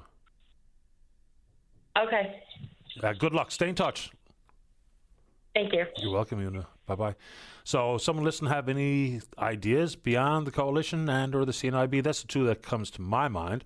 And yes, good on them for, making sure that they help set up the assessment to take place by the social worker, but obviously hasn't advanced the cause to Una's needs or wants. And on the home care front, it's worthwhile putting it back out there that we hear different levels of government talk pretty big game in the world of healthcare and home care, But at the exact same time, very little forward momentum is taking place here. We can talk all we want about aging in place and growing old in your own home with the required levels of support, as long as you're able to actually stay in your own home. If government wants that to be the case, then it's probably time for them to display how that's going to work. We hear endless conversations with people who are struggling to get home care, struggling to get more hours of home care as their circumstances change over time. So which is it? Do governments want to make sure there's policies and programs in place so that people can do exactly that, to age in place, or not? Because it can't be both. Let's take a break. Don't go away. Welcome back to the show. Before we get to the callers, this message is for Una. Now, myself or Dave will give her a call to make sure she gets this. But another place that you can try, insofar as advocacy, is Empower NL. So that's the Disability Resource Centre right here in town in the Escazoni place. So I'm going to give the number out over the air for everybody's use, but specifically Una. So obviously 709-722-4031. That's for Empower NL. Let's go to line number one. Let's take over to the PC member for the Torngat Mountains. That's Leela Evans. Leela, you're on the air. Just thank you, Patty. And that caller that called in, the one with the vision impairment, there's also the Coalition of Persons with Disabilities, NL. Yeah, that's an advocacy group. We put Una onto them in the past, and she did say that they were helpful in organizing a social worker assessment in the home, but the concern now is that she's not getting any additional hours. But we did put her onto Nancy Reid and the team at CAD&L, Yep. Within government, there's also an office, the Disability Policy Office, and that's located within CSSD. And they should be aware of people like her who's fallen through the cracks, because there's something that's preventing her from being able to get the hours that she normally would get that allows her to function within her household, right? Yeah, absolutely. Wherever we can point her for some help or advice, we'll do exactly that. Yeah, and it's too bad. She sounds very upset. But Patty, I'm calling in about a new announcement now with Hope Air.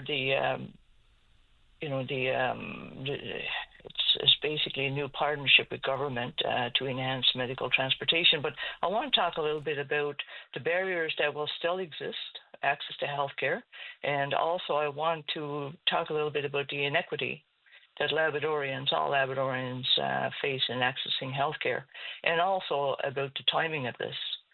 My first point is Labrador. A lot of people on the island don't realize that Labradors always face tremendous barriers when accessing healthcare. And the reason behind that is that our major health center for Labradorians was never located in Labrador. It was always on the Northern Peninsula, St. Anthony. So people in Labrador would have to fly out to see the doctor for surgeries, all this thing that they needed to access healthcare. So we already had that barrier when it comes to accessing transportation to get to our appointments. So that's a big thing that's never really been addressed. It hasn't been addressed by this Liberal government. So I think it's important for people to realize that. And when you look at inequities, like even with this policy, with this new announcement now, everybody is still not going to be able to access healthcare and access the service and the funding that would help them be able to afford to travel for medical, because the limit put on there is $60,000 maximum per household. So if you got a couple living in a household, on average, they can't average more than $30,000 each, up to $60,000 together. And if you got an adult child or a young person who can't afford to move out, who's working, that's added in and factored in as well. And Patty, I got to say, it's considered moderate income, but $60,000 for a household in Labrador is not considered moderate income because you can't afford to live on that. So still we see the inequity for Labradorians and other parts of the province is we still don't have access to health care without having to face these tremendous financial barriers.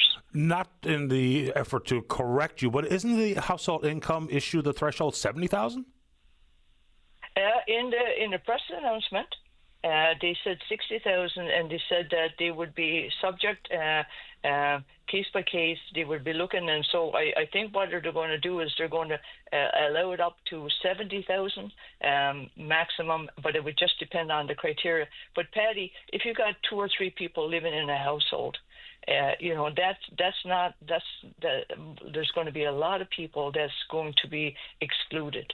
And that's my point, because now there's going to be a little bit more help for people who are under this 60,000 maximum per household. So they'll be able to have a little bit more help. But everybody else is going to be left behind again. And so we're starting to see the tiered system where some people are getting help and other people are left behind. And Patty, when it comes to healthcare, we're not talking about convenience services. We're talking about life-saving healthcare, and I'm not talking about just like, say, chemotherapy or things to deal with like cardiovascular disease that needs timely care, like functioning of your organs. But in all honesty, if sometimes the healthcare is delayed, it impacts your overall survival. It impacts your overall wellness moving forward. Like say, for example, if you don't have a surgery, you can have a lot of complications. If treatment's delayed, you can have a lot of complications that impacts the rest of your life. So access to healthcare really should be universal. And this here, engaging with a nonprofit, again, a charity, to help us out really for 9 months, it calls into question also not about the fact that they're not addressing inequity for everybody, but they're also looking at the timing. Just before an election now, this is being announced. And we're not sure how it's going to work, and it's only basically put in for 9 months. We're not sure if it's going to be continued. But for us, Patty, you got to look at the timing. It's kind of like, what I called in the other day about the travel subsidy. There was no details that the Premier had gone up for Expo Labrador into Labrador, so he needed to make a grand announcement. It looked like they're listening, and to try to buffer some of the negativity that came to Labradorians when they had the travel subsidy, the travel loop there, to ensure that the tourists on the island could afford to travel when they got to the province. And Labradorians and people from the Northern Peninsula were excluded. So for me, is the timing of this announcement also is a little bit suspicious. And also, again, we're seeing this announced and we're leaving people behind. And I don't think that's actually right. I don't think it's fair. And barriers to healthcare has great consequences, Patty, as you well know, right? Absolutely.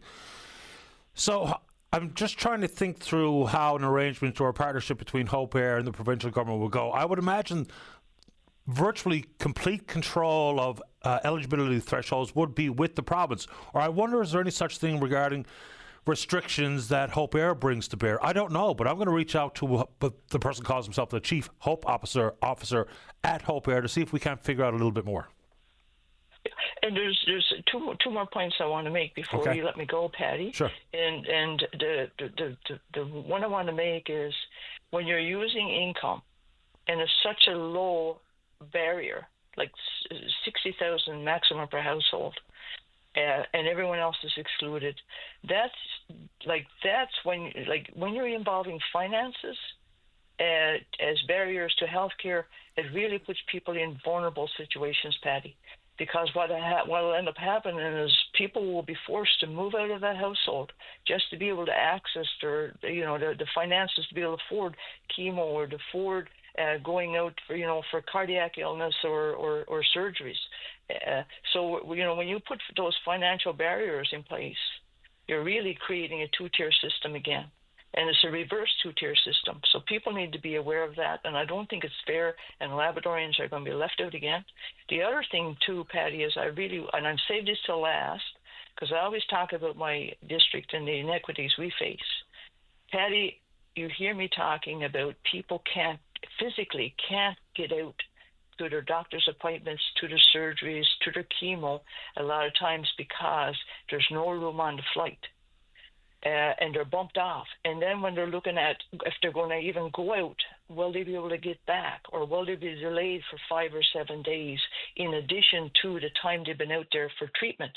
And that costs them financially. It costs them safety with their families, security with their families. A lot of people are looking after kids. They got responsibilities for their elders.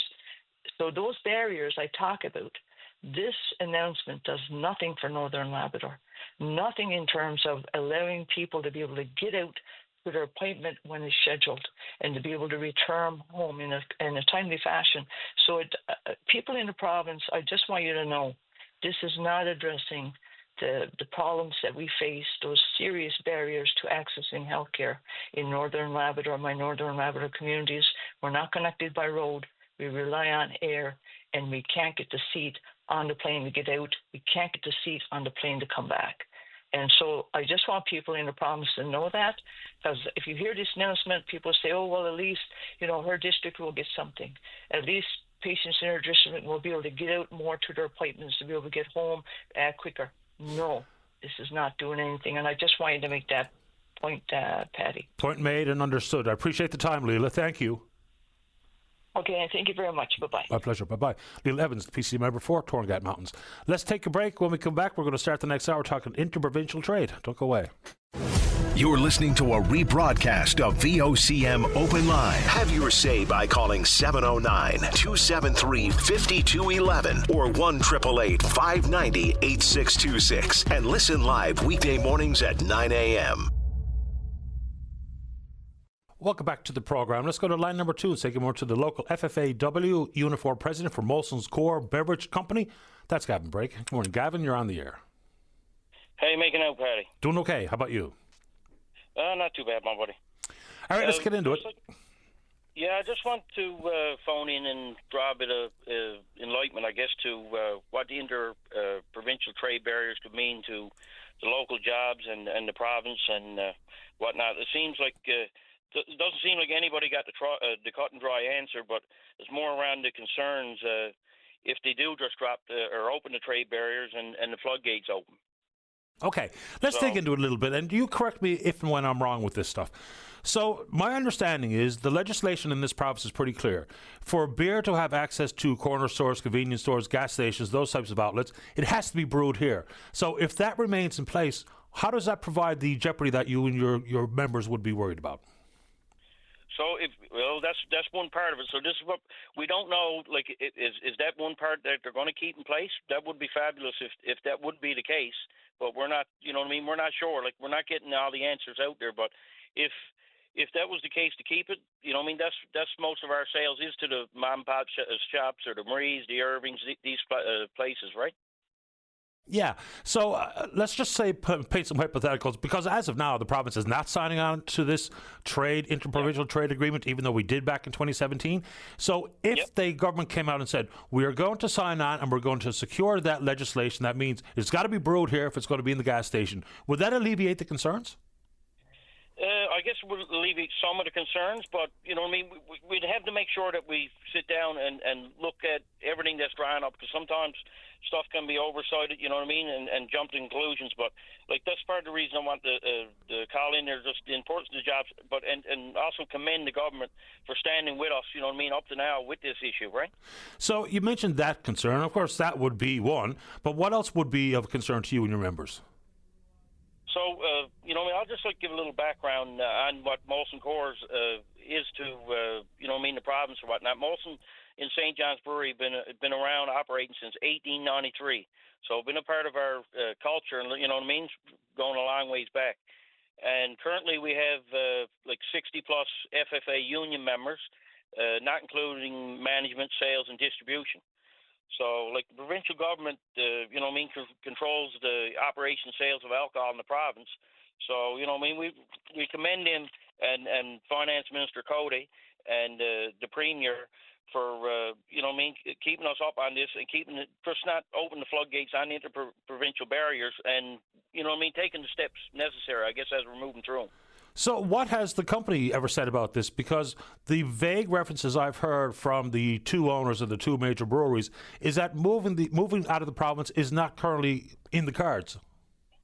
Well, like I said, it's like anything. They're probably keeping their cards there and just letting stuff transpire as they may. But to put stuff in perspective with regards to these big breweries, we're a local brewery. What we can produce down here in Circular Road in, say, a full year, these major breweries on the mainland can produce in a matter of weeks or probably a month or so, right? Why would this not be a concern shared by unionized workers at breweries across the rest of the country? That's a good question. I guess for those fellows, the answer maybe, like we have brewery councils and it seems like we're always working together, just see local issues and whatnot. But I guess, maybe everybody's looking for a bit of extra sales and more distribution for them. Yeah, it's a curious one because, sometimes we have a keen focus on alcohol and interprovincial trade as opposed to other things like labor mobility and trucking regulations and those types of things. But I guess you're representing the workers and this is the arena that they're most concerned with. Yes, that's right. So I'm there, to represent our workers there, with the great middle-class paying jobs, If something should happen to this, you're talking a lot of good paying jobs that'll be left this province, which, spins off to everything else in the economy, right? Yeah, I wonder, if we get a chance to speak with the government and the proper ministers, is if there was a move to join the rest of the country, and that would include Yukon as well, who's not currently a signature to this free trade or this interprovincial trade issue, have they even considered making sure into the future that shelf space access that the local breweries have, if that remains in place, is there a pathway to join the rest of the country? I don't think I've heard anything specific on that front, because if that doesn't change, then I think that really severely reduces the risks. Now, I don't work in the industry. I don't know all the ins and outs. But if 80+% of the beer bought comes from a convenience store, corner store, gas station, that's a significant amount of shelf space and sales that Molson and Lubeck can't afford to lose. No, 100%. And if you even think back, Paddy, to when the NLC come out with the NL Express, that did take a dive into our production and sales when they created these express stores, There's a lot more access, and the express stores are more like the local NLCs that you're seeing, the larger stores are selling a lot more products. So more competition there, it's going to funnel down to less sales for you. Give us an idea about volume coming out of the brewery, compared to, say, 5 years ago or whatever you'd like to use as a benchmark. Seems to me sales are up. Sales have been declining year over year, I guess, with, with the excess of, different other stuff that the government have come in with, drugs and stuff like that that's legalized. But, we're after cutting, I say, 1/3 in the last 5 to 10 years in production. Interesting. Yeah, it's worthy of some follow-up. Anything else you want to talk about while we have you this morning, Gavin? No, I just, like you said, wanted to put it out there for the public to keep supporting local union jobs, in the province is great for everybody. And commend the Newfoundland government, they've sat down with us and still listening to us and not jumping to conclusions on this. And and I'm sure they're at the same as us to prioritize our local producers to stay in here, for another 100 years. Yeah, it's worthy of some follow-up with the provincial government itself. I appreciate you making time for the show, Gavin. Thanks for doing it. Thank you very much. Have a great one. You too. Bye-bye. It's Gavin Brake. He's the local president of FFAW Unifor, representing the unionised workers at the Molson Coors Beverage Company. All right, let's see here. Let's check in on the Twitter box, see how we're doing. We're VOCM up online. You know what to do. Plenty of conversation. I try to check in with other media outlets, newspapers and otherwise, in other parts of the country, just trying to follow their type of conversations regarding things like interprovincial trade. And most of the provinces in every industry seem quite bullish on it. So I do think it's worthwhile a little bit of follow-up with the province here to talk about some of these specific examples as to why we haven't joined forces with the rest of the country. It's only Newfoundland, Labrador, and Yukon that have not signed on to this internal trade agreement. Let's see here. Let's go ahead and take a break. When we come back, we're speaking with you. Don't go away. welcome back. So just very quickly before we go back to the phones, for those who are interested, the National Ride of Hope, which is representing the Terry Fox Foundation, they have a 7,000-kilometre journey across the country. They arrive at their final destination this afternoon. That's at the Terry Fox Memorial in downtown St. John's. People who are interested in attending are asked to be there by 3:15. The cyclists are scheduled to arrive at 3:30. So that's today. If you're so inclined and you would like to see and welcome the cyclists participating in the National Ride of Hope. Let's go to line number 3. Chesley, you're on the air. How you doing? Not bad. How about you? I was born with a medical problem. It's neurofibrosis. Okay. And I'm after being to the hospital here in Newfoundland, and they sent me to Halifax for a MRI because they never had it here in St. John's. And I got tumors. I had one taken out on my side. I got 75 staples in my side. And I was on medication. Well, I still am, but the decision is they took away my painkillers. Right? They're Percocets. Right? They took them away from me. Right? And I still find it hard with the headaches I got, and I don't know who to turn to. You had a woman on the phone not long ago, a doctor, Jill, I think her name was, and I don't know who to turn to now. I'm not really sure. So are you unable to get in to see a doctor to talk about your prescriptions? Yep. Okay. And it keeps turning me down. Well, I wouldn't know what to say about that. Obviously, a doctor has made a decision on that front. Yeah. Right, see, the Bellholm Hospital, the doctor that was there at the time, I was getting my medication. And the doctor that I was seeing, he passed away. And I was sent to another doctor, and I would get my pills, and they just stopped them. I don't know why. Yes, and I have no earthly idea. I wouldn't know what to say to that. I don't know who to turn to. I'm seeing a psychiatrist on 35 Majors Pat, and I don't know who else to turn to. I'm not so sure. If you have access to primary care and a psychiatrist, then I wouldn't know what to add that they haven't already. Okay, thank you. I wish you well. Take good care of yourself, Chesley. You too. Some of those things I wouldn't even know where to start, to be honest, because a doctor would be obviously more familiar with his medical history and needs than I could possibly be. Let's go to line number 4 and say good morning to at-large councillor here in the city of St. John's. That's Sandy Hickman. Good morning, Sandy. You're on the air. Good morning, Paddy. Good to talk to you. I haven't talked to you for a while. Councillor Davis handles that very well for us. I'm calling you now.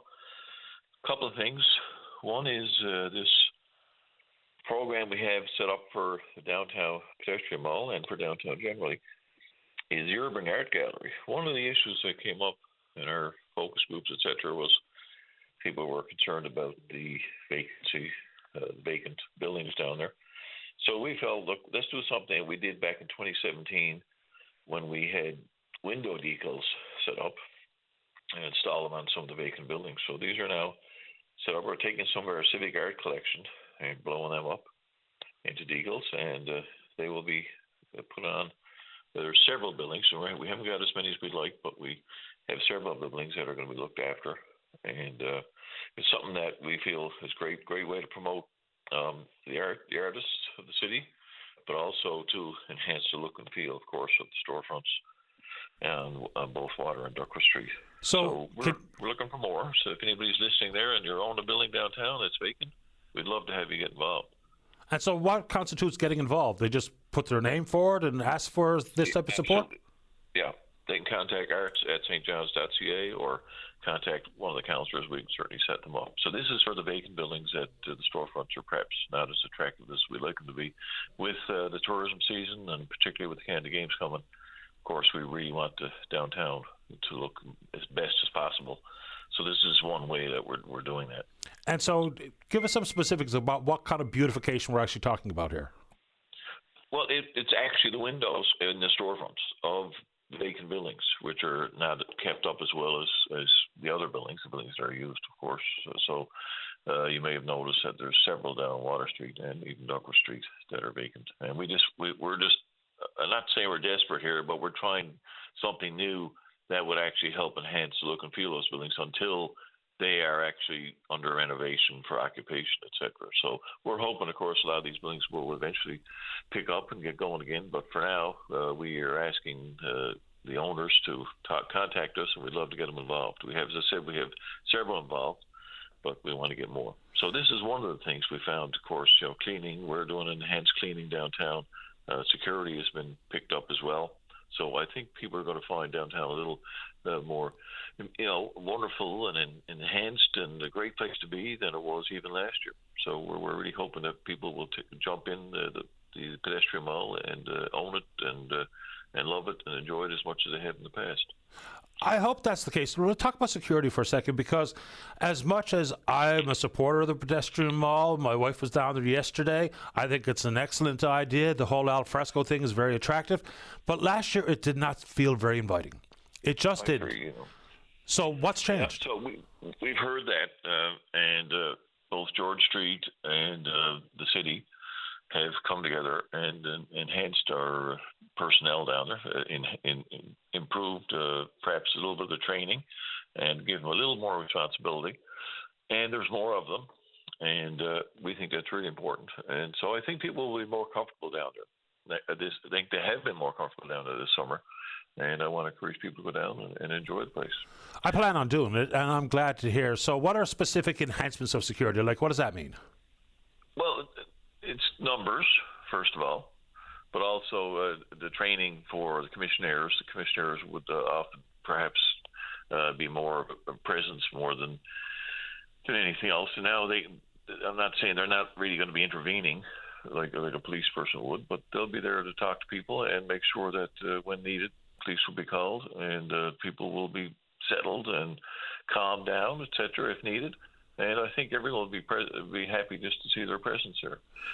So that's just one aspect, as I said, and otherwise the cleaning is going to be enhanced, and we're hoping this artwork. One of the things that's going to happen down on Water Street in Harbour Drive during the games, the first week of the games, is an important and major cycling race with each province and territory with 4 or 5 racers, and it'll be just a mass start. It'll be an amazing thing to see, going right in front of the patios along Water Street and along Harbour Drive, doing several rotations around that track. It's going to be a fantastic event down there on Water Street. And I just want to mention the games as well, because it's something that has really been a focus for council and for, I think, the people of the city. I want to laud the volunteers that have been involved so far, the committee people. There's about 240 of them. I've been involved in the Game Services Committee and working with them and watching them. Every time they report, there's more involved. They understand it better. They've brought up new ideas, combined with the staff we have. We have 70 staff working for the games for the last several years, and these young people mostly are really knowledgeable and really on top of everything. I've been very impressed with staff, and now I'm really impressed with the volunteers. And we have about 5,000 now that will be moving in and getting trained now to actually do all the things such as drivers and working down the village and security and ushers and information people and medical volunteers. It's just an amazing community effort. And at this point, as council's rep on the board, it's been my pleasure to be monitoring that, following that. I'm certainly excited about the thing. I know it'll be great games, and I know that the people of the city will embrace it and take it on as well. So it's just a little comment about the games, and I know it's exciting for everybody who's interested in sport. But also, you know what, if you're not even really a sport person, it's a great event for the city and for the surrounding area. Yeah, I mean, even if people just want to take in some of the competition or even some of the entertainment in the evenings, which is a big feature of the Canada Games as well. Yeah, all over the city, and easy to find. Go on the Canada Games website, Canada Games 2025, and you can see the program. John Drover, who used to work with the Folk Arts Council, he's in charge of that. He's done an unbelievable job, and the people of the actual performers around Newfoundland and many others that are coming in from other provinces will be here, and they'll be all over the city literally. So looking forward to the games. I just wanted to make one other point. I'm pleased to announce I'll be running for council again, Patty, and thought about it. I'm comfortable with it. I'm happy to do it. I've enjoyed my time on council, and I think with 4 vacancies this time around, I think we need to make sure we have a few of our veterans around the table. So I'm offering myself again. I'm looking forward to getting out and seeing the people over the next couple of months leading up to Election Day, October 2nd. Appreciate that, and I wish you good luck. Just one quick mention, and this is not a bad news item, but unless you've lived somewhere where this type of big event has come to town, I think the city's in for a little bit of shock as to how busy it's going to be here. It is going to be the busiest time of life that this city has possibly ever experienced. I mean, we're talking thousands of additional people. At least 5,000 people coming through the doors for a couple of weeks, on rotation, obviously, week 1, week 2 competitions, but it is going to be busy. So if you've got plans for that part of August, that includes traveling around the city, maybe, consider just how wild it's going to be out there. And I think a good kind of busy, but it is going to be extraordinary. Yeah, it's been a busy summer already for tourism around the province, I guess, with the American situation. We've heard that, but no question, Patty, with 2,500 athletes, coaches, managers, each half of the games, there's going to be a couple of thousand parents and family or more in the city as well. Hotels are blocked. If anybody's got a house they want to rent out, I'm sure they could do that. It's very, very busy. It's going to be wonderful. Can't wait. I'm looking forward to the games personally, but just driving around town, however, everyone's in such a rush, you might as well curtail that for the August 8th for a couple of weeks because you'll be going nowhere in a hurry. Right on, buddy. And we should be moving slow anyway, shouldn't we? Pretty much. Appreciate the time, Sandy. Thank you, sir. Take care. Bye-bye. Sandy Hickman, running again to be another his 6th or 7th term, I guess, as an at-large councillor here in town. Let's take a break for the news. Don't go away. The Tim Powers Show. Join the conversation weekday afternoons at 4 p.m. on your VOCM. Welcome back to the show. Let's go to line number 7. Good morning, Wayne. You're on the air. Wayne on line number 7? We got a pot up, Dave? Hello, Wayne. Put Wayne on hold, see if we can figure that one out. Let's go to line 6. Verna, you're on the air. Good morning, Patty. Morning. I'm just calling to give you an update in regards to the lack of service at Bell Island.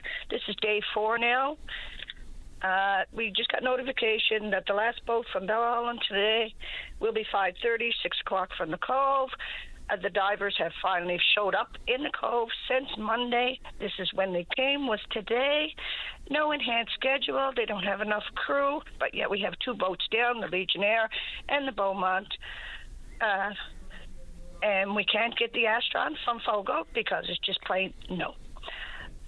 This here is affecting the people of Bell Island physically, mentally, emotionally, and nobody seems to care. It's time for Mr. Lovelace and Mr. Hogan to be present and give us some answers to why, when, and how.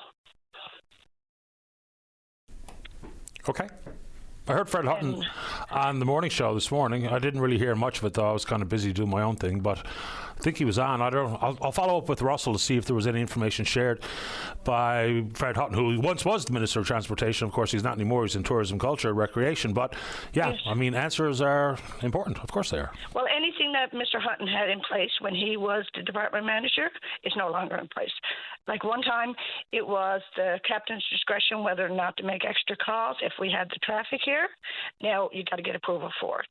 In regards to what Mr. Hutton said this morning, it was about the Legionnaire was late leaving here last year for the refit. It wasn't scheduled to leave here till that time. The Legionnaire has been gone 7 months. They're still saying the end of July, the 1st of August, maybe. Like, I mean, Fred, I know he can only ask questions, and the final answers of that department is, as it stands right now, is Mr. Lovelace. And in regards to what is going on and how it's going on and why it's going on, the people deserve to know. I mean, can you rightfully accept that tomorrow, the next day, and the next day, they're going to tell you if you're not off work at 5:30 in the evening, you aren't getting home? If you aren't going to go down and wait for the boat at 4 o'clock in the morning, you're not going to get to work at 9 o'clock. I mean, fine, yes, things do happen, but 4 days, you're being controlled. Your life is being controlled by one person to say yes, no, maybe so. It's not right. And I thank you, Patty, for your time. I know I was on a couple of days ago, but this here is about people's lives. And we have no gas station out as well. Oh, I know. And we actually spoke with the mayor, Mayor Tobin, maybe the same day that you called this week to talk about exactly that. We're trying to get information from the province as to what the holdup is here, whether or not there's going to be any grandfathered in issue, because as you rightfully pointed out, it wasn't about the gas station, it was about a diesel spill from whoever knows when, and the $75,000 bill that goes with it. Yeah, and like I say, I mean, we're not asking for special treatment. We're asking for fair and equal treatment. I mean, if they can rightfully tell somebody in town that you can be treated like this, they wouldn't get away with it. But because we're on Bell Island, yes, we did choose to live on Bell Island, on an island. But guess what? Newfoundland is on an island. Never mind our tourism season, because that's gone. But in regards to people's lives, physically, mentally, emotionally, and financially, they've got full control over it. And I appreciate everything that you guys do with the radio station and keeping it front and center. And yet, you know what the department said?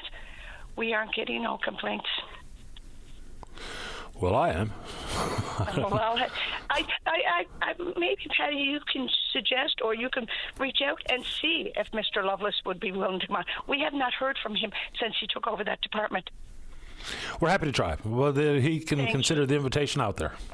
Thank you very much, and you have a great day. You too, again, Verna. I do appreciate, I mean, I know as far as your representative there, I did get kind of hot under the collar, and I apologize, but the reason being, they have control over my life. I understand. And this is not about you specifically, but just a gentle reminder for those listening who may be callers. No sense giving Dave a hard time. There isn't. No. Because into the future, anyone who does give Dave a hard time, I just want to have them on the show. So it's a tough enough gig as it is. So this is not just about you, Verna. This is about anybody, because he's on the receiving end sometimes more often than he should be. So let's just, if you want to come on, talk to Dave, tell him what you want to talk about, get in the queue, wait your turn, and off we go. Yeah, and today was a plead today. It was a plead that, and like I say, I mean, I've got to call out to VOCM, come do a report tonight. It'd be great for you if somebody could go down to Reporter to see what it's really. 85 cars were in the lineup at 4 o'clock yesterday. So that meant no workers were there yet. 85 cars waiting to get to Culloden with one boat that holds 32. I understand. You know, and that's what we're up against. And I mean, a lot of them people that are in the lineup, they're seniors that are going over treatments, going over appointments. It should never be. I mean, it's bad enough when you got two small boats, but now you're down to one. And then the other boat, the swing vessel, to say, no, you're not getting it, but no reason why. It's not fair. Appreciate the time, Verna. We've got to get going. Have a great day. You too. Bye now. Bye-bye. What are we at here? Let's keep going. See if we have a better line on one. Wayne, you're on the air. Good day, Patty. How you doing? Doing great. How about you? Not too bad. Well, it's interesting, the ongoing or never-ending saga of ferry services to Bell Island. I pity the people out there. I think I'd have to decide to move out and not depend on it myself. But anyway, I want to talk to you about the Middle East again, Patty, and what seems to be also a never-ending problem over there. And I'd like to discuss or talk about Benjamin Netanyahu's 2 days in the U.S., presumably as he's claims to negotiate a peace settlement with the Palestinian people. But my belief is that Benjamin Netanyahu has no intent to reach a peace settlement and end the war in Gaza with the Palestinian people, because it wouldn't be it would be counter to the Jewish plan of ethnic cleansing of Palestine. Well, don't take it from Wayne, or don't take it from me. Take it straight from Netanyahu himself. The primary strategy the last time he got elected was war with Hamas. It just was. He said it. So we're not making stuff up here. And that whole political theater in Washington, I mean, disgraceful, it comes to mind. And Nobel Peace Prize nominations and stuff, I mean, the lack of self-awareness is just absolutely extraordinary. And, of course, the first round of peace talks, no breakthrough, right? Nothing happened. That's right. Well, the situation in the U.S., it's sometimes not easy to see who the puppeteer is and who's the puppet. But, it's unthinkable that this continues with the continued bombing of people in lineup, try to get food for their families. What would be the justification for that kind of thing? And the only justification is it goes back to the big plan of clearing the Palestinian people from their own country and turning it over to the Jews. And for that, I'm afraid I cannot support that notion at all. And it seems that neither can the rest of the world anymore. Our stomachs are pretty well turned upside down and watching what goes on and listening to the so-called rationale from the Israelis. Their credibility has gone to well below zero. So it's time for that to end, and the only way it's going to end is for the rest of the world to turn around, open their eyes, and support the Palestinian people and put the Israelis back in line, finally. Just the last comment from me is, look, these are complicated, decades-old issues. It didn't just start on the 7th of October like people continue to try to tell me it did. Look, it's one piece of a very complicated, deadly puzzle. And plus, if you are talking about the Palestinian people, that does not make anyone pro-Hamas. It's not about being supporter of a terrorist organization, nor does it make you anti-Semitic to talk about acts of war and what has happened. The world has agreed upon a few things here. Like, for instance, using food as a weapon of war is a war crime. And it doesn't matter who does it. So it's not about anti-Semitism. It's not about pro-Hamas or the vice versa here. We're talking about actions of war, the theater of war. So that's where the conversation just gets derailed so quickly. You say something bad about the IDF, all of a sudden you're an anti-Semite. Can we not have reasonable conversations about these very complicated issues? And it's kind of out of sight, out of mind for most, and people simply don't care, which is also a pretty numb, extraordinary way that the world finds itself. But anyway. Betty, the anti-Semitic line is nothing more than a propaganda piece that the Israelis throw out on the airwaves every time there's somebody around the world who wants to push back against the inhumanity they're trying to impose on the Palestinian people. That's all it is. It's just a propaganda line from their propaganda Bible. It's time to throw it away and deal with the realities that the Palestinian people are up against, and to support them in their return to claiming back their own country. You know, the ethnic cleansing has gone on long enough, far too long, and that's all it is. The Israelis trying to drive the Palestinians from their homeland so they can take over their land. And I think there's something we all should remember, and this is a statement from the book on the ethnic cleansing of Palestine, and it's a statement by the then Prime Minister of Israel, David Ben-Gurion, who said that only us will define the boundaries of our country. Only us, meaning the Israelis, will decide what the boundaries of Israel is going to be. And if that isn't a threat to the region, I don't know what is. And it's time for people to wake up that nation is trying to do in the area. I'm sick of watching the Prime Minister and the President of the United States, the puppeteers and the puppet themselves. It's time to end it and get the Palestinian people back in their homeland. and stop bombing them and shooting at them, whatever. It's incredible. It's unthinkable that in this time, this would go on like that. And I will add, it is also sometimes very difficult to discern what it is or what is not accurate information too, which makes some of these issues much more complicated than they were in the past. Now, it's one thing where, we got information immediately versus waiting days, weeks, or months to get information. But some of that breakneck pace also allows for tons of bad and bogus information to be shared. And for some people, they swallow it up right away, even if it can be proven that it's inaccurate. And this is about everything in the world, not just about Gaza or Ukraine or Iran or anywhere else. If it suits your agenda, you believe it. If it doesn't, you don't. And that's really been a problem, and that's only getting worse. Wayne, I have to take my final break, but I appreciate your time. Just one little thing. Quickly. Last statement. There's been more international journalists killed following the war that is carried on by Israel than was killed in the Second World War. And that is a report by the Journalists Association itself. And that should be telling, too. If there's inaccurate information, is likely coming from the Israelis, not from the rest international journals. I'll let it go there. Appreciate the time, Wayne. Thank you. Have a good time. You too. Bye-bye. All right, final break of the morning. When we come back, we'll talk about lifeboats, tunnels, traffic cameras, whatever you want to talk about. Don't go away. Welcome back to the show. Let's go to line 3. Paula, you're on the air. Hi, Patty. How are you today? I'm very well, thank you. How about you? Good. Just a couple of comments. I'm not going to keep you now because I know you're at the end here. No problem. We're getting to it.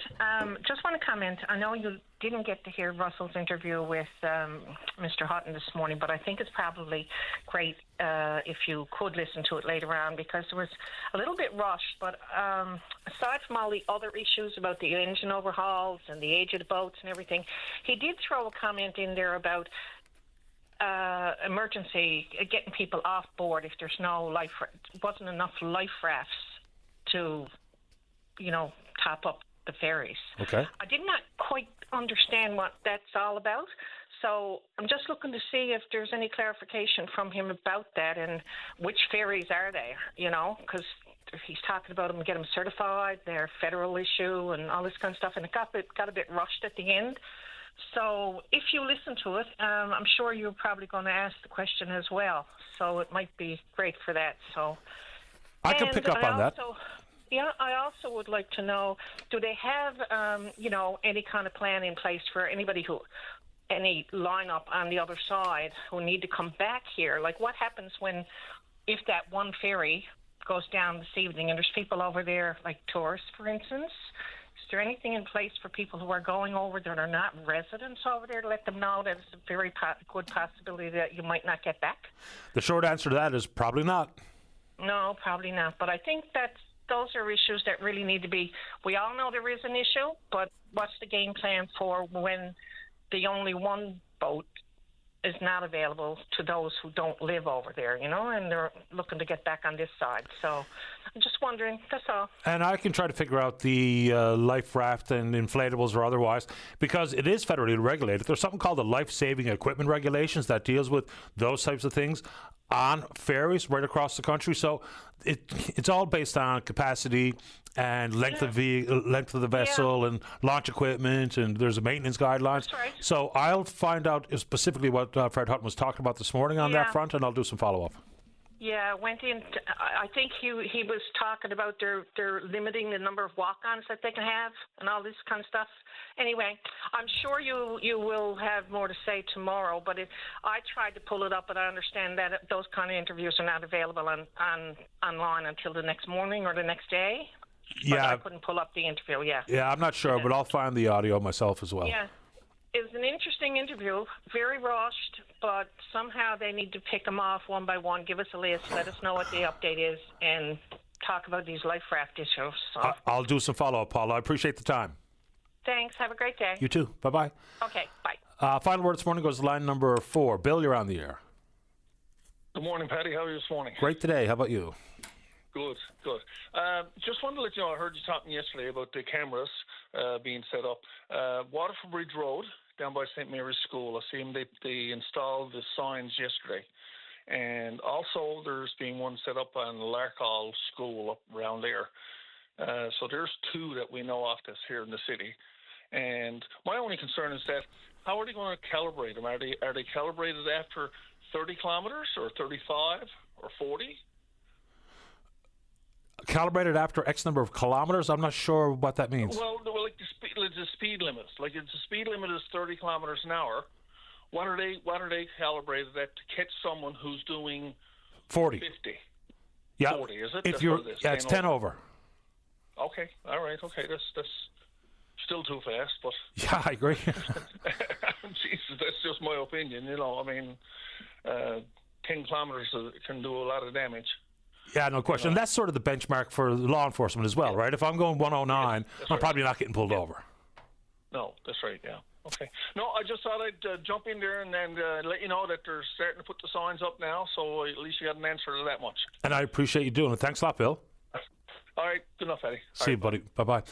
All right, good show today. Big thanks to all hands, and we will indeed pick up this conversation again tomorrow morning right here on VOCM and Big Land FM's Open Line. On behalf of the producer, David Williams, I'm your host, Paddy Daly. Have yourself a safe, fun, happy day. We'll talk in the morning. Bye-bye.